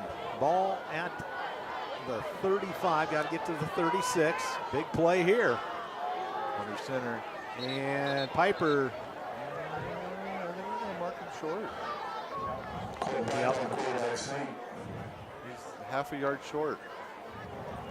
Put it right on that. Barely even. Big choice here. 25 seconds on the play clock. Piper jogs over. Is Coach Fox going for it? He's going for it. Ooh, I don't know about that, but.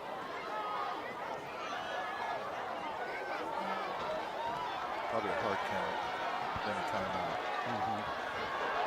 Oh. That doesn't help. And a false start on Columbia City. That pretty much seals your fate there. You got to punt it now. Somebody jumped on the far side. Takes the ball back to the 30 That was, and a half yard line. I think it was Kreider. Will be 4th and 6 for the Eagles. So Piper back to kick now. So we got 2 guys deep standing at the 25. I'm sure one of them's Luffler. You see the number from the side there. So 10:30, the clock runs in the ballgame. 28-13 Eagles. And Piper. Low liner, decent. And it's going to bounce. And the guy falls down trying to corral it. That's a break. I think maybe it kind of. He like grabbed it and slipped. Yeah. Well, that's a break. He didn't have a chance to return it. So they have it at 31, their own 31. 10:16 to go. Trailing Columbia City by 15. So if they do something eventually, they're going to have to go for 2 at some point. Yeah, this drive's really important for them. They have to score in this drive. It's pretty much done for them. They got trips to the press box. And Decker out of the shotgun with 10:16 to go, and Columbia City leading by 15. Decker looks, fires, caught, and 5-yard pickup. It's caught. And that was Keller. We're going to the hurry up here. And on the tackle, straight up, 10 minutes to go. Trips again to the press box. Decker. Nope. Hands The off. ball. Got him. Got him. Don't overdo it, guys. Well, they need to blow the whistle a little bit earlier. Well, that's what when you get these crews that don't blow the whistle very quick, you're prone to Right, somebody can get hurt, a little bit of injury. that. It's like, You get an extra curricular penalty, foul. Yeah, So 3rd down 5. They didn't gain much there. well, definitely going to be a pass here. 9.5 to go. Clock rolls. Decker out of the shotgun for the Lions. Trying to get the Eagles to jump offside, perhaps, in 3rd and 5. Well, calling the play and seeing what we're doing. 10 on the play clock, down to 6. They've still got a guy out of position. And check that. Decker to Leffler, and Leffler. And Eagles eat that for lunch. So it's going to be 4th down 5. Stalling Smith. So it's 4th and 5. The clock rolls. 8:55 to go. I would think they're going to go. Yeah, you have to. So this is a big play here. 4th down 5. You got to get some penetration by your defensive line when you get in the backfield. Make the quarterback rush around. Leo out in doubles. Crowd trying to get a little rallied up here. 4th down. Decker out of the shotgun, and he's got time, and he's on the run, and he's going to run for it. Oh, And I think he's short. Nope, they're going to mark him there. He's staying the other way. He didn't get there then. You usually don't see that kind of a signal. Yeah, no. I think this guy messed up. Maybe he's telling the sideline warning on referees over inside their player box. They're going to measure it. Well, Spot's got it ahead of the chains.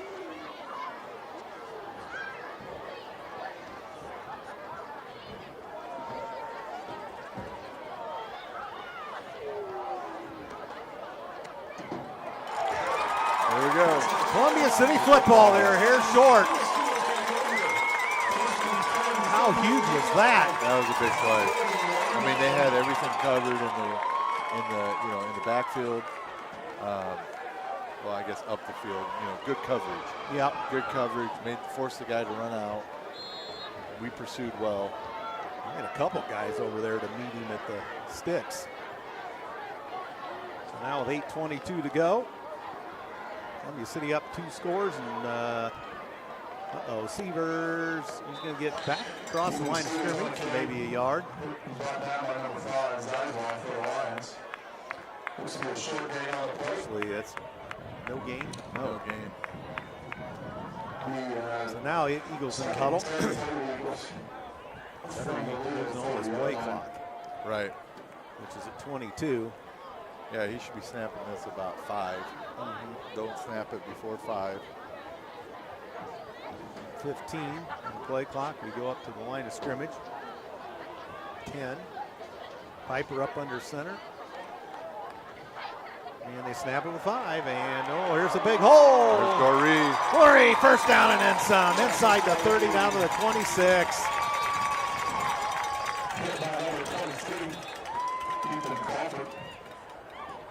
And Leo has an injury. Yeah, he got hit hard. At the 26-yard line. Columbia City line, 1st and 10. Max Herrick. Harnick. An official's timeout. So an injury timeout. So I talked about some more underwriters. Move Over Ice Cream. Building flavors from scratch. Move Over offers ice cream flavors, including Rocky Road, Coffee Crunch, as well as nut-free and sugar-free flavors, plus hand-built delights that change each week. Move Over is a plant-based ice cream shop for those with either a sensitivity to dairy or allergens or are taking a more healthy approach. Located right across from the furniture store in downtown Columbia City. Move Over Ice Cream, expanding to where pints can be found. More information can be found online at moo-over.com. So the Leo player walks off under his own power. Meanwhile, Columbia City will have it 1st and 10 at the Leo 26. I was going to say, this clock should be going. There you go. They rolled it. 7.5. Columbia City 28, Leo 13. It is rolling. What's Coach Fox yelling about? It was rolling. He wasn't paying attention. It was going. He's all caught up in the moment. Yep. Faster. Yeah. So Columbia City using all the play clock. They head up to the line of scrimmage with 12. 7 minutes straight up to go. And they hand off. Here's Gorey, and this time he gets tripped up. Yeah. Next the ball. Baker Baker on the tackle for the Lions. looks to be no gain on the play. No gain. Second 10. For the Eagles. So again, you know, you're keep running that clock down. Yep. And that's just what we're doing. Play clock down to 15. Columbia City 28, Leo 13. We got a drone out here tonight. Yeah, I thought I saw something flying around. And Piper hands off. Gorey into the middle. Try to strip it from me. Here comes Arntz in. Now you Third down 8. 3rd and 8. Brings up 3rd and 7. Another 30 seconds off the clock, so they should Yep. be snapping around From the Leo 24. 5:35 or so. Yep. 5:55 as the clock rolls. In the 4th. Columbia City in control. So Fuller goes out to the far side, but gets lined up over here. And Piper on the hot seat, and he ran forward. 4th down, he gained a yard, but he kept the clock rolling. At least there was no incompletion or anything. So 4th and 7. And it's at their 23. 5:15 to go. Call for time. Yeah. I think he's going to let it go all the way down and take a timeout.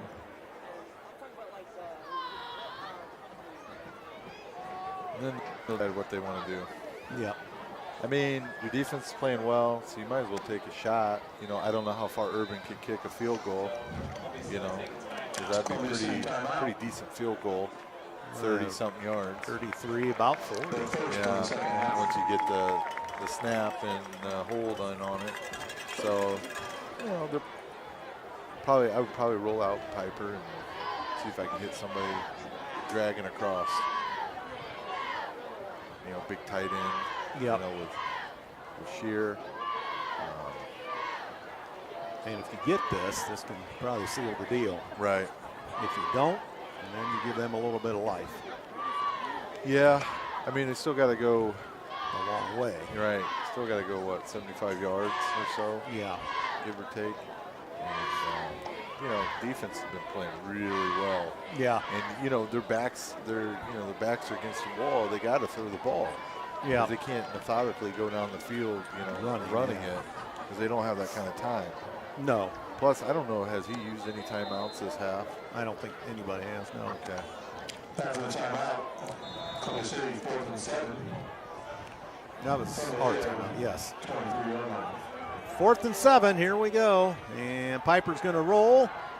And going to throw deep and over everybody. That's okay. I mean, he was being rushed. But he didn't throw it anywhere where somebody could intercept it, so that's important. Yep. So let's see if the defense can come up one more time. Get a stop. Shear was down there, and I think 4. Yeah. So that turns it over to Leo on downs with 4:48 to go in the ball game, 28-13. Here comes Trips to the press box. Yep. And Decker out of the shotgun. Leo's still alive. And Decker looks to the sidelines, caught, and there's the hook and ladder. Look out! But we stifled it. That's good pursuit on defense. Fuller knocked him out. Fuller and Smith were over there. The old hook and ladder, Coach. Right. We don't see that very often. No, but they executed that play pretty well. Yeah. Our defense was just right in the right positions at the time. Now what? Gain of 6 on the play, brings up 2nd and 4 for Leo. Oh, he's out of bounds, so they stopped the clock. Okay. Okay, so 2nd and 4. They did gain 6 on that thing. And here's Decker to throw. Throws it deep. Look out. Incomplete. No flag. Bench wants a flag. They're not going to get it. Ian Stahl was right there in his pocket, but if anything, the offensive player was pushing off on the defensive player all the way down the field. So, be careful what you wish for. 4:17 to go. Clock stops with another incompletion. Got 3rd and 5. Yep. 3rd and 4, somewhere in there. Got trips to the press box again. And they're going to be going for it. Oh, for one sure. way or the other. You have to. So Deckers, they check their play cards. They got 5 on the play clock. Maybe a run here. Nope. And there it is, the delay, and we got him. Yeah, good play. Leffler, no gains. Chacon on the tackle. So no gain, 4th and 4. So they huddle up. Clock runs, 4 minutes to go. Straight up, 28-13, Columbia City over Leo. So here's your ball game right now. So they got the 3 receivers here on the near side, 1 over on the other side, and Decker out of the shotgun on 4th and 4 at their own 29. And Decker back to pass, and Eagles putting some heat over the middle. Oh, and tipped. Just missed it. I think that may have gone off our hand. And that's it. Columbia City's going to take over on downs. Just really need 1 first down. Yeah. Right? Well, do they still have all 3 timeouts? Yes. Okay. So, I mean, if they get a stop on this first down, I'm probably burning my timeouts. Yep. So Leo, Columbia City will be at Leo's 29, 1st and 10. Really don't need to score here. You just need to just need a run first the clock down. out. Get a first down. Put it on the ground. Yeah, you get a first down here, you don't really have to worry about it. All right, here's Piper up under center, hands, and here comes Sievers across, leads the tackle, and stay in bounds. He does. Leo Blair could have shoved him out, stopped the clock, but so 3:20 to go. That's a gain of a yard. Timeouts. Not choosing to use their timeout. Interesting. That's strange. You can't use them. You can't take them with you, right? So Columbia City's going to use all this clock. Yeah, I'm not sure what's going on here. I think you want to save as much time as possible. Right. I mean, because really the defense has played well at times. Yep. And Goree. Here comes the timeout. Yeah, but he wasted 30-something seconds, 40 seconds from the last time. So, you could have been at what, 3:20? Yeah, somewhere so? up in there. 2:44 to go. Timeout Leo. They're first. And Columbia City up 15 with 2:44 to go in the ball game. Could it be our first victory over Leo in 98? Looking promising right now. Only victory in the sectional games. Well, I think it's 2014 or somewhere. 2012. 2012. That's right, because it was been 10 years. 14-7, if I remember right. And I think Dane Asplin caught the pass, and from who I can't remember, but probably Connor Slavich. And they sent the sophomore receiver out there. Probably nobody and their brother thought they were going to throw to him. He hadn't, I don't think, been in the game all night. He got behind the Leo defender, and they found him, and that was 14-7 sectional win at old Max Gandy Field several years ago. There's a name I haven't heard in a long time, Dane Asplin. Yep. There And gets, and first down, and that's going to, and gets almost inside the 10, down to the 9, 1st and goal. And that ought to do it. Yeah. I mean, realistically, take a couple knees, yeah. really. 1st and goal at the 10. Clock rolling 2.5, 24 on the play clock. Use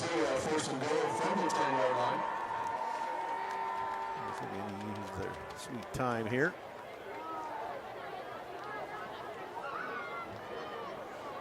So really, Leo probably didn't even call the timeout. No. Goree gets snagged or hit for a loss. Rather academic at this point. Tackling the backfield. Timeout. Number 6, Drew Baker. Timeout lead. Lions. Leo takes Oh. their second timeout of the second half.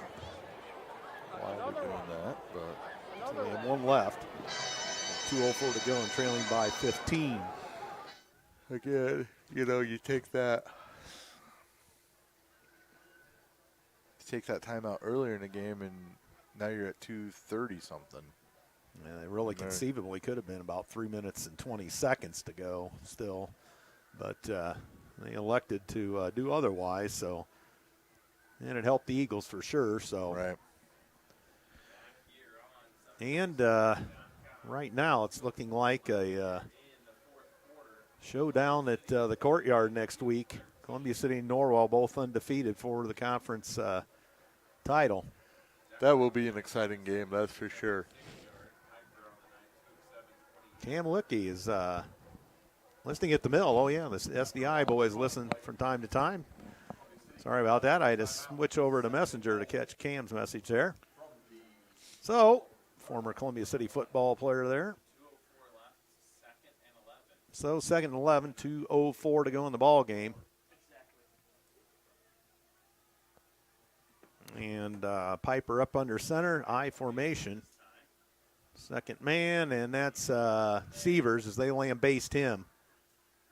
Timeout Leo with 1:56 to go. So that takes us down to 1:56. Now this will be what, 3rd and 15? Yes. Yeah, pretty Updated close. scores from Doug Stoffel here. Here Oh, we here go. we go. New Haven 29, East Noble 14, DeKalb 40, Belmont 7, Norwell 56, Huntington North nothing. They have not had much success in their new stadium this year. No. So Cherubusco 28, West Noble 13, Southwood 44, Whitco nothing, Snyder 21, DeWinger nothing.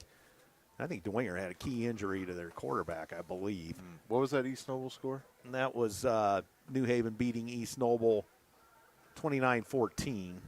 Ooh.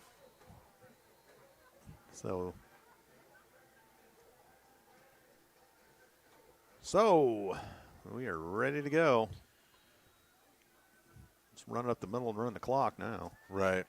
I mean, 2 runs and make them go 90 yards. Right? Yep. 28-13. So Piper up under center. Getz lines up in the backfield. He's shifting around a little bit. Yeah, trying to draw them off sides with a hard count. And Getz has it. Oh, and they smoke him. But we can let the clock run for 38 more seconds. So Baker on the tackle. So they do let him forward progress as it's 20. So 4th and goal from the 20-yard line. So is Coach Fox going to run it down, take a timeout? I would guess. Yeah. I would say so. So 10 on the play clock, a minute 25 for the game. And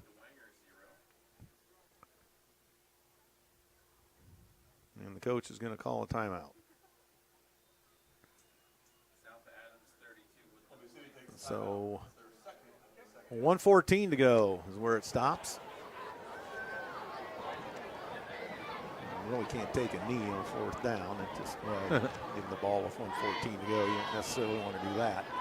Yeah, I'm not sure what the right thing to do here is. I guess if you run the ball, right? If you run the ball, then it's going to stop.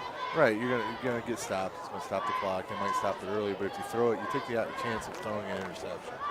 You know what I mean? So the safer call would probably try to run the play out, but I would guess that they're probably, I don't know, they might take a shot at the end zone. What do you got to lose? It's 4th down. Just throw it out of the back of the end zone. Yeah, and in worst case scenario, they get it at the 20 with 80 yards to go and no timeouts. Right. I mean, just throw it where only your guy can get it, you know. So it'd be interesting to see what they do here. 4th and goal. I have my suspicions. Coach Trishman. I have my suspicions. We're going for it. Fuller in the corner. And Piper indeed back to throw, looking over the middle. He's gone for sheer. Knocked down by Leo. Took us down to a minute. Oh, my.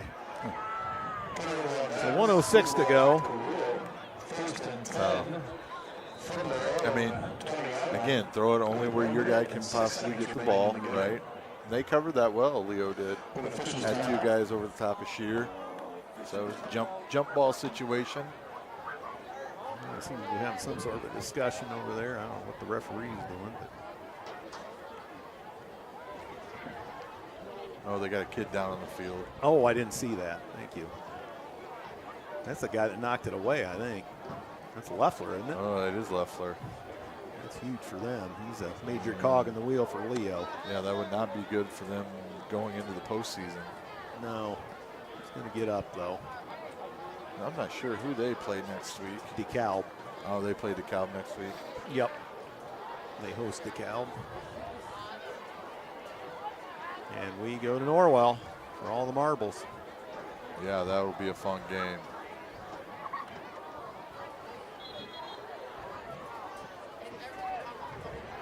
So, you know, they're going to pass the ball. So hopefully we got guys sitting about the 40, 50-yard line so they can't get behind us. That's right. I mean, the chances of scoring 2 touchdowns in a minute 6 are pretty slim, but not impossible. All right, here we go. Double receivers each way. Decker out of the shotgun with a minute 6. Has the ball, looking on the run towards the near side. He's going to run for it and get the first down. Oh, nice hit, whoever that was. Arns. That was Arns. He's like a bowling ball. Right? He just mows over Man, people. he just hit that kid all the way into the bench. My gosh, yeah, and then perfectly. I mean, he was in bounds, so he was entitled to hit him. So we got the first down. Nice job by Decker. Probably rather academic at this point, but I guess I shouldn't say that. Quick score, and you don't want to have any shenanigans happening if you're a Columbia City fan. 56 seconds. Double receivers each way, just like the play before.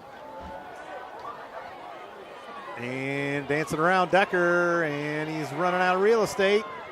And don't hit him, and he goes out of bounds. Good job by the Eagles not to hit him, so it's down to 47.3. Shoot up a lot of time, right? Good pursuit by number 59. Easton Carnahan.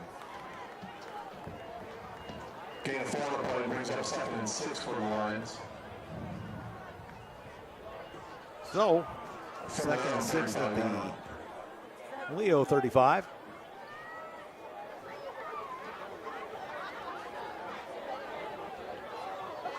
And waiting in the shotgun is Decker. He takes it, looks, fires over the middle. Incomplete. There comes the flag. Arndt's apparently going to be whistled for pass interference. He's trying to plead his case. He was a little early. What's that? Pass interference 15 yards. against the Eagles. Going to take it to midfield. Moves the ball out to the 50-yard line. First and 10 at midfield for Leo with 41 seconds. No timeouts. And a 28-13 count in favor of the Columbia City Eagles.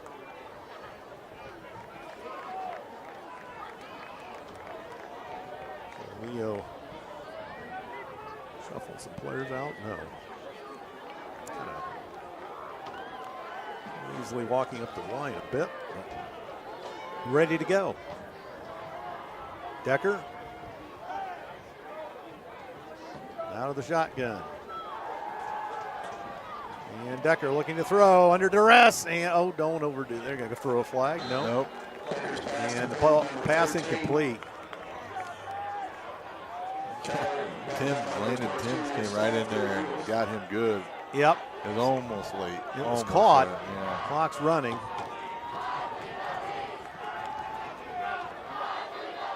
There's a flag over here. Play.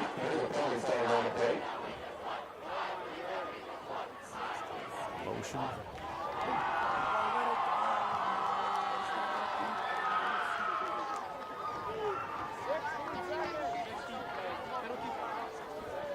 So they'll discuss this.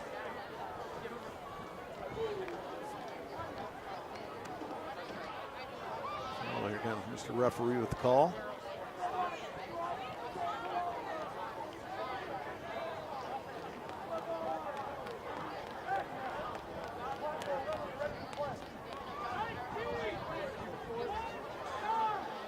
Well, they're marked off 5 shots. 5 yards, 5 shots. We're going to come over that. Still in golf coaching mode.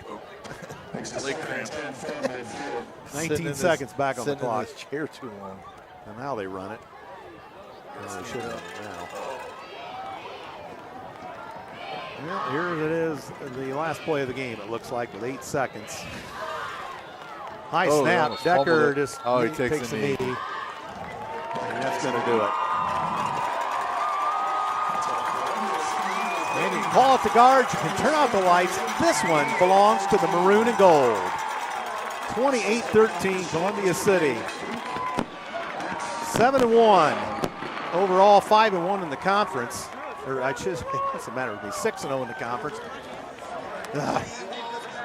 So it'll be a showdown at Norwalk next week for all the marbles.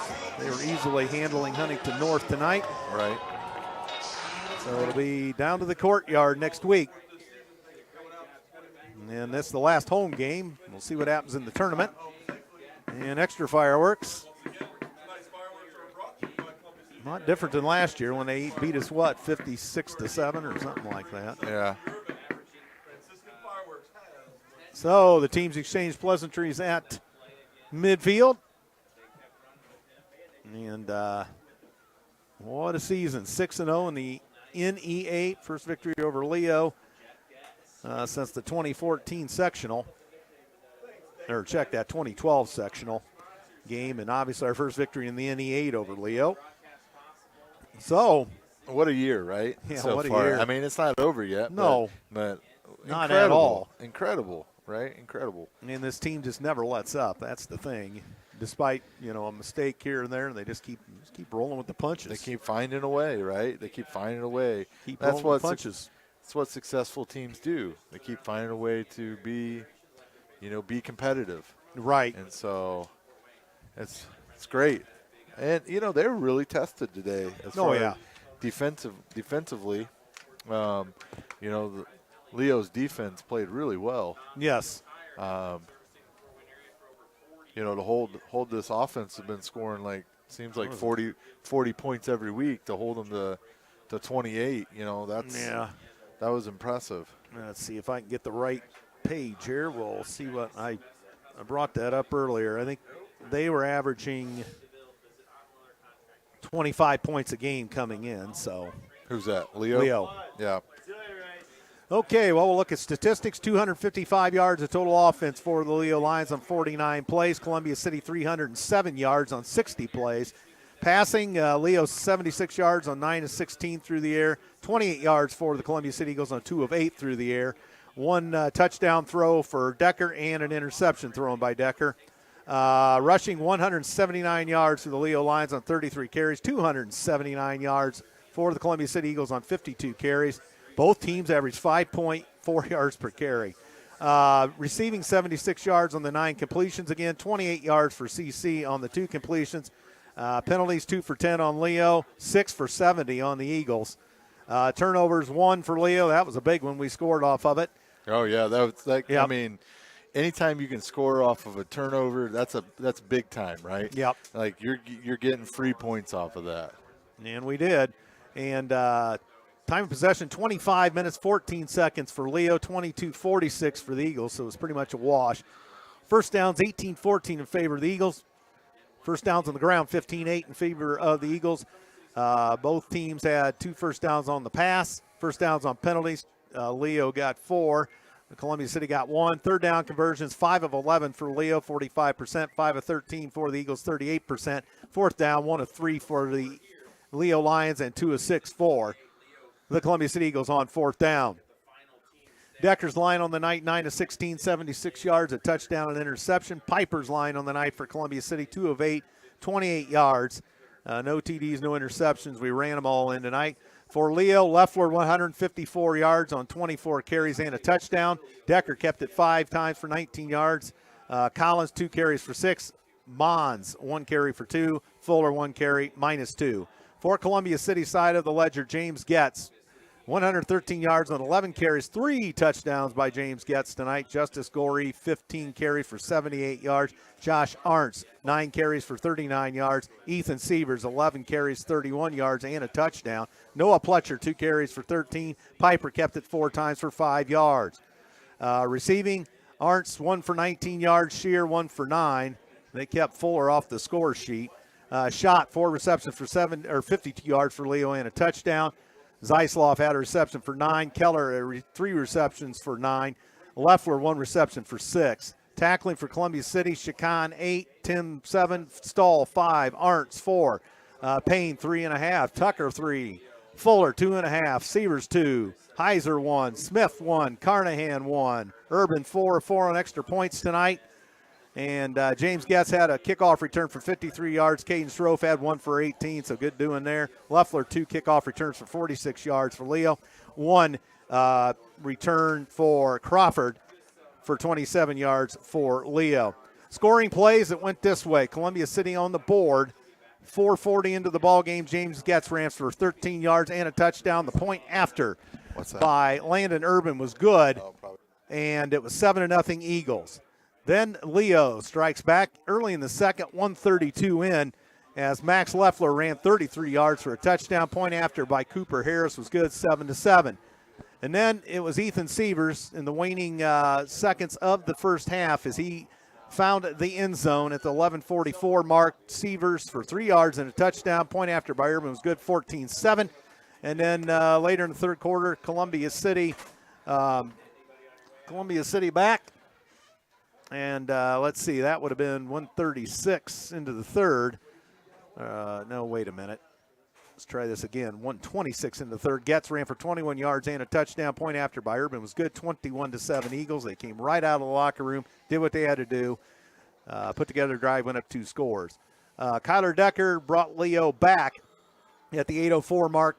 He completed a pass to Brock Schott for 22 yards and a touchdown. Point after by Cooper Harris is no good, 21-13.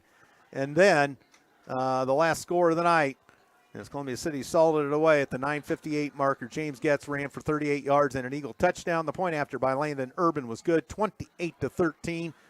And that's where it ended up. Score by quarters, Leo, none in the first, 7 in the second, 6 in the third, none in the fourth, 13. Columbia City 7 in the first, 7 in the second, 14 in the third, none in the fourth, 28. So what a win. Again, Columbia City, 307 yards on the ground tonight, Coach. So you got to be pleased with that. Oh yeah, I mean they keep, it rolling.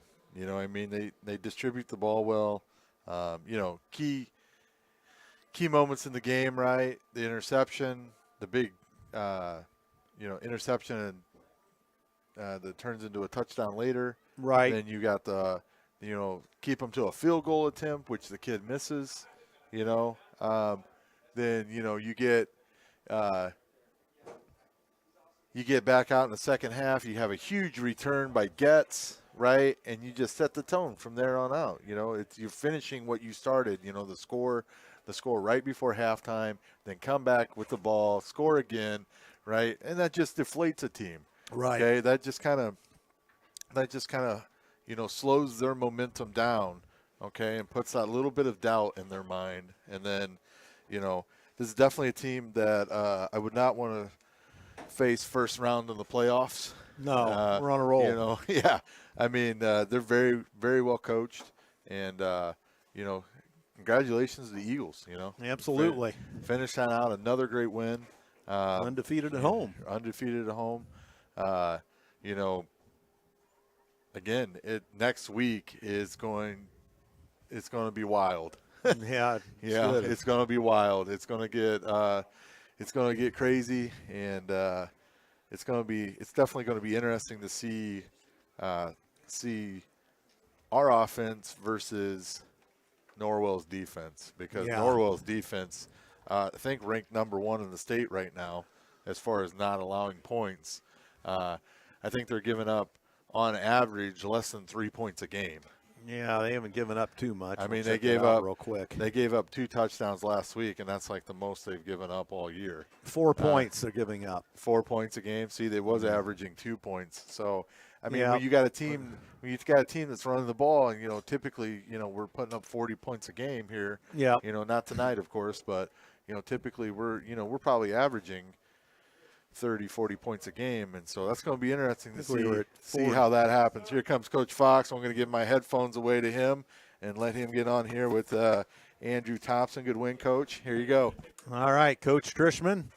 Maybe I'll see you next week. Yep. Sweet talk to Wyatt. Big time color commentary from Coach T tonight as Coach Fox puts the headsets on. And well, Coach, congratulations on another huge win here, and run the table at home undefeated here. This was a good football game, good challenge, and we answered the bell many times when we had to. Yeah, just pumped for our guys and our football program. It's a big win for us.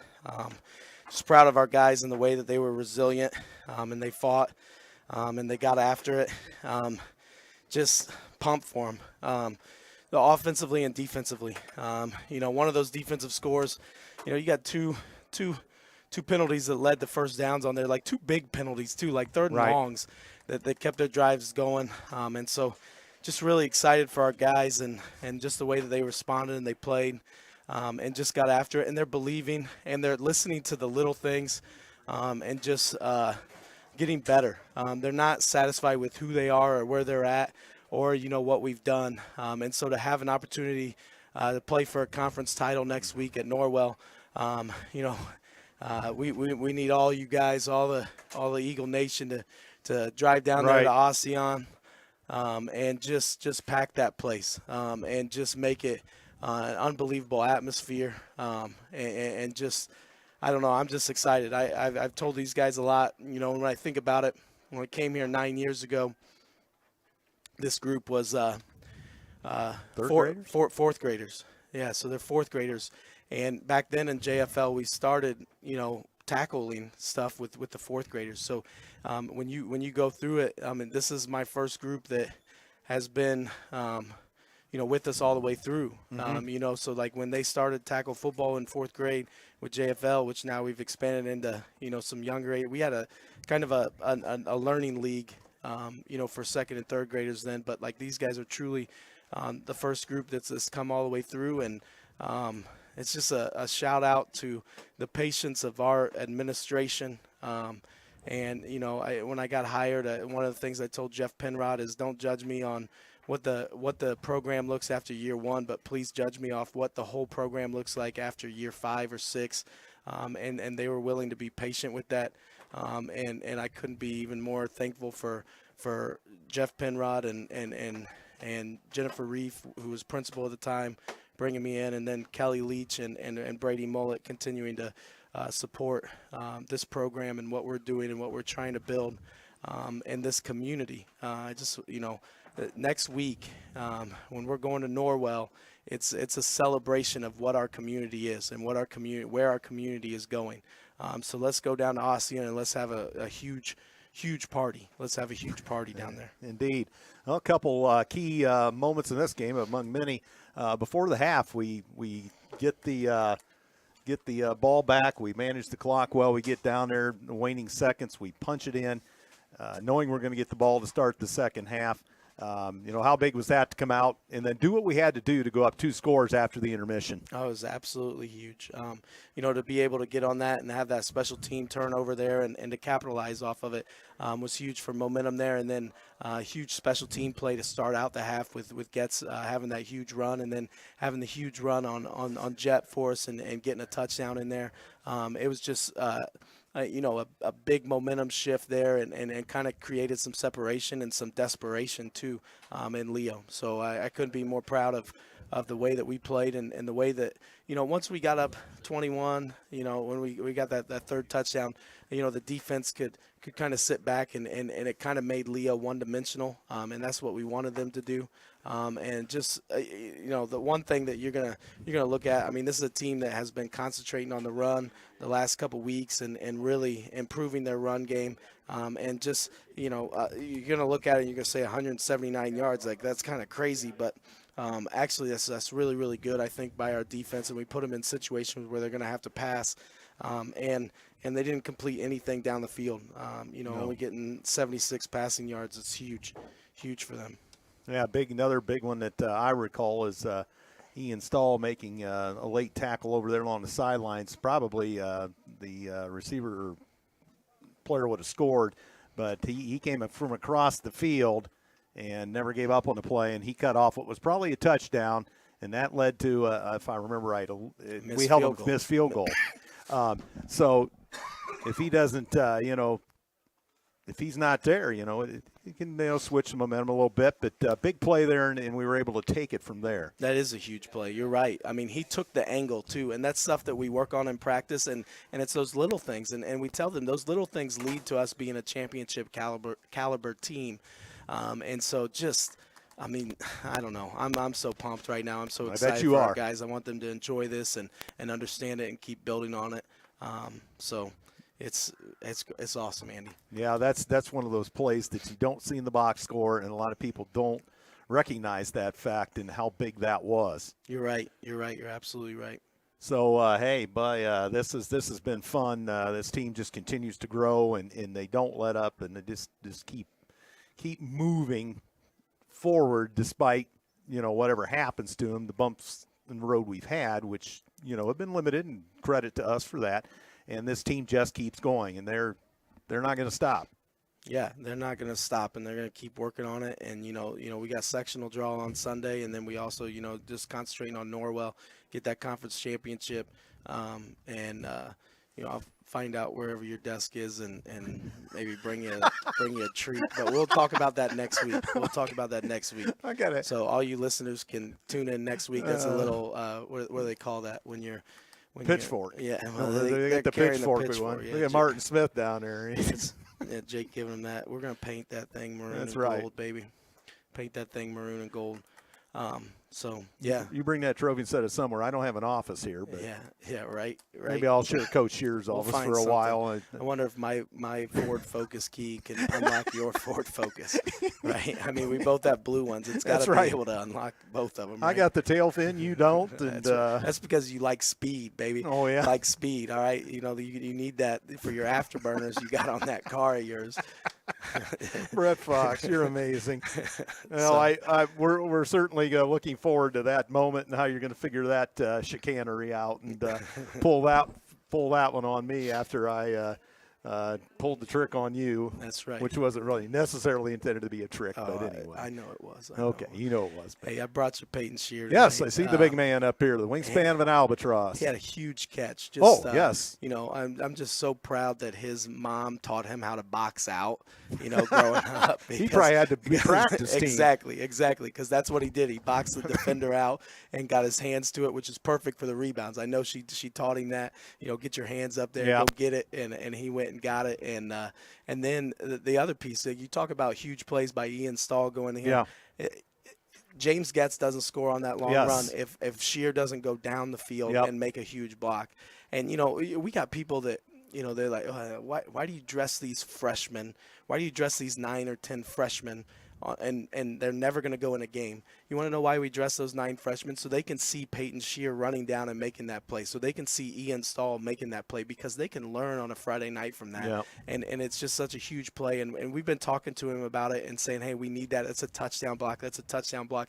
And he's listened and he performed that. And it just made it, we score that touchdown because of him. Because who knows? Who knows? If that guy makes the play on James Getz, maybe we don't score on that. Right. And maybe it just flips the scripts in a different way. So I'm just proud of him and just what he's done for our program and his patience.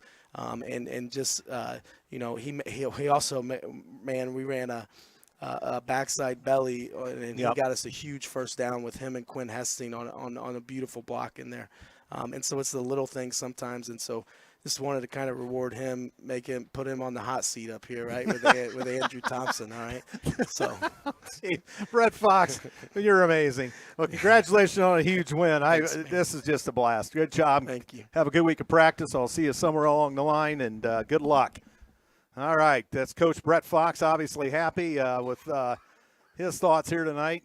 He's coughing up a storm, but after all that night of yelling and being out in the cold, I could see why. Well, Peyton Shear, welcome to the broadcast. Hello.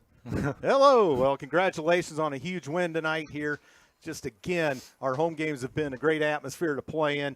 Intense ball game. Leo probably gave us our stiffest challenge of the year. Yes, I very much agree. I think our schedule gets harder and harder as we move forward throughout the season, and we've got our toughest challenge yet next week for the conference championship.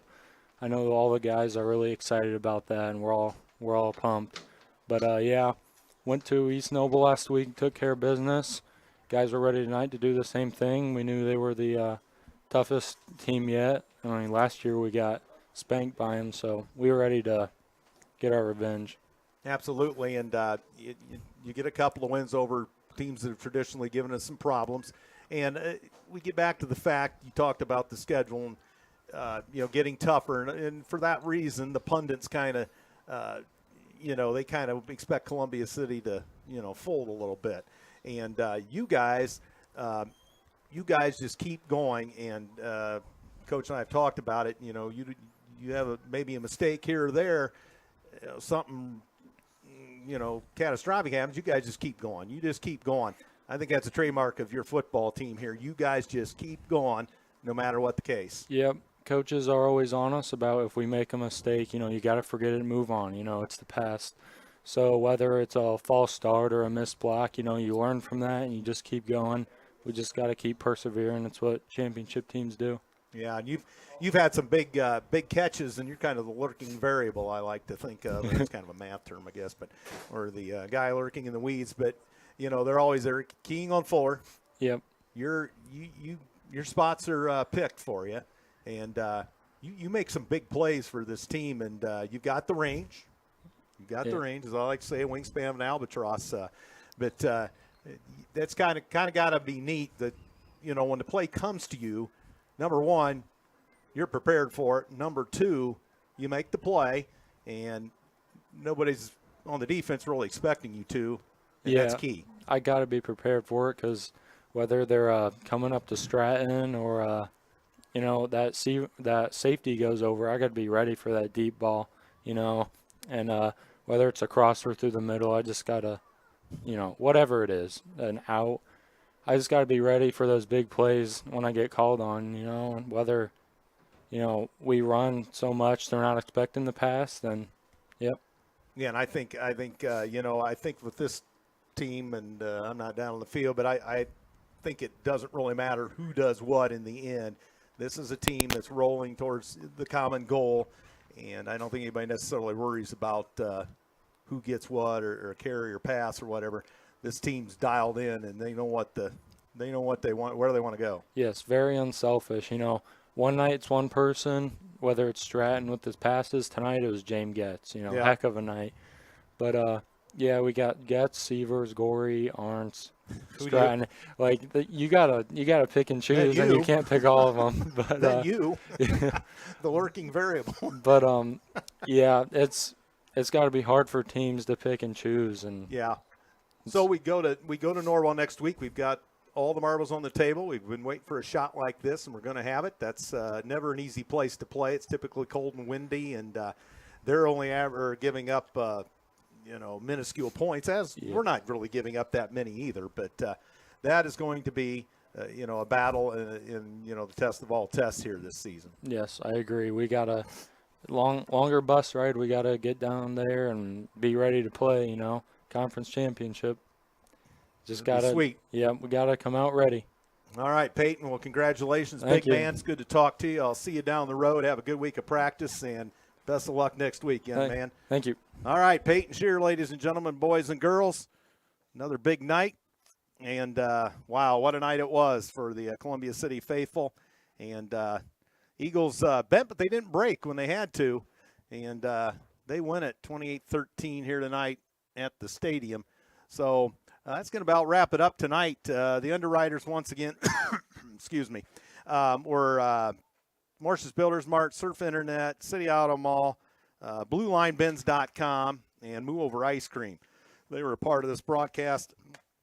And thanks to Mr. Glaz's crew, Jonathan Peters, the on-site student coordinator tonight, running YouTube and everything else, keeping this show on the air, and so on and so forth, and all the others, Emma Ulrey and Zayd McKenzie, and I'm forgetting the rest, but your efforts are taken well. So good job to everybody tonight, and thanks to my color man tonight, Ryan Trishman. And that's going to about wrap it up from the stadium here tonight. So for the aforementioned Ryan Trishman, Andrew Thompson saying so long from the stadium here at Columbia City High School, telling you once again the final score, 28-13. It favored the Columbia City Eagles. Thanks for listening. Good night, everyone.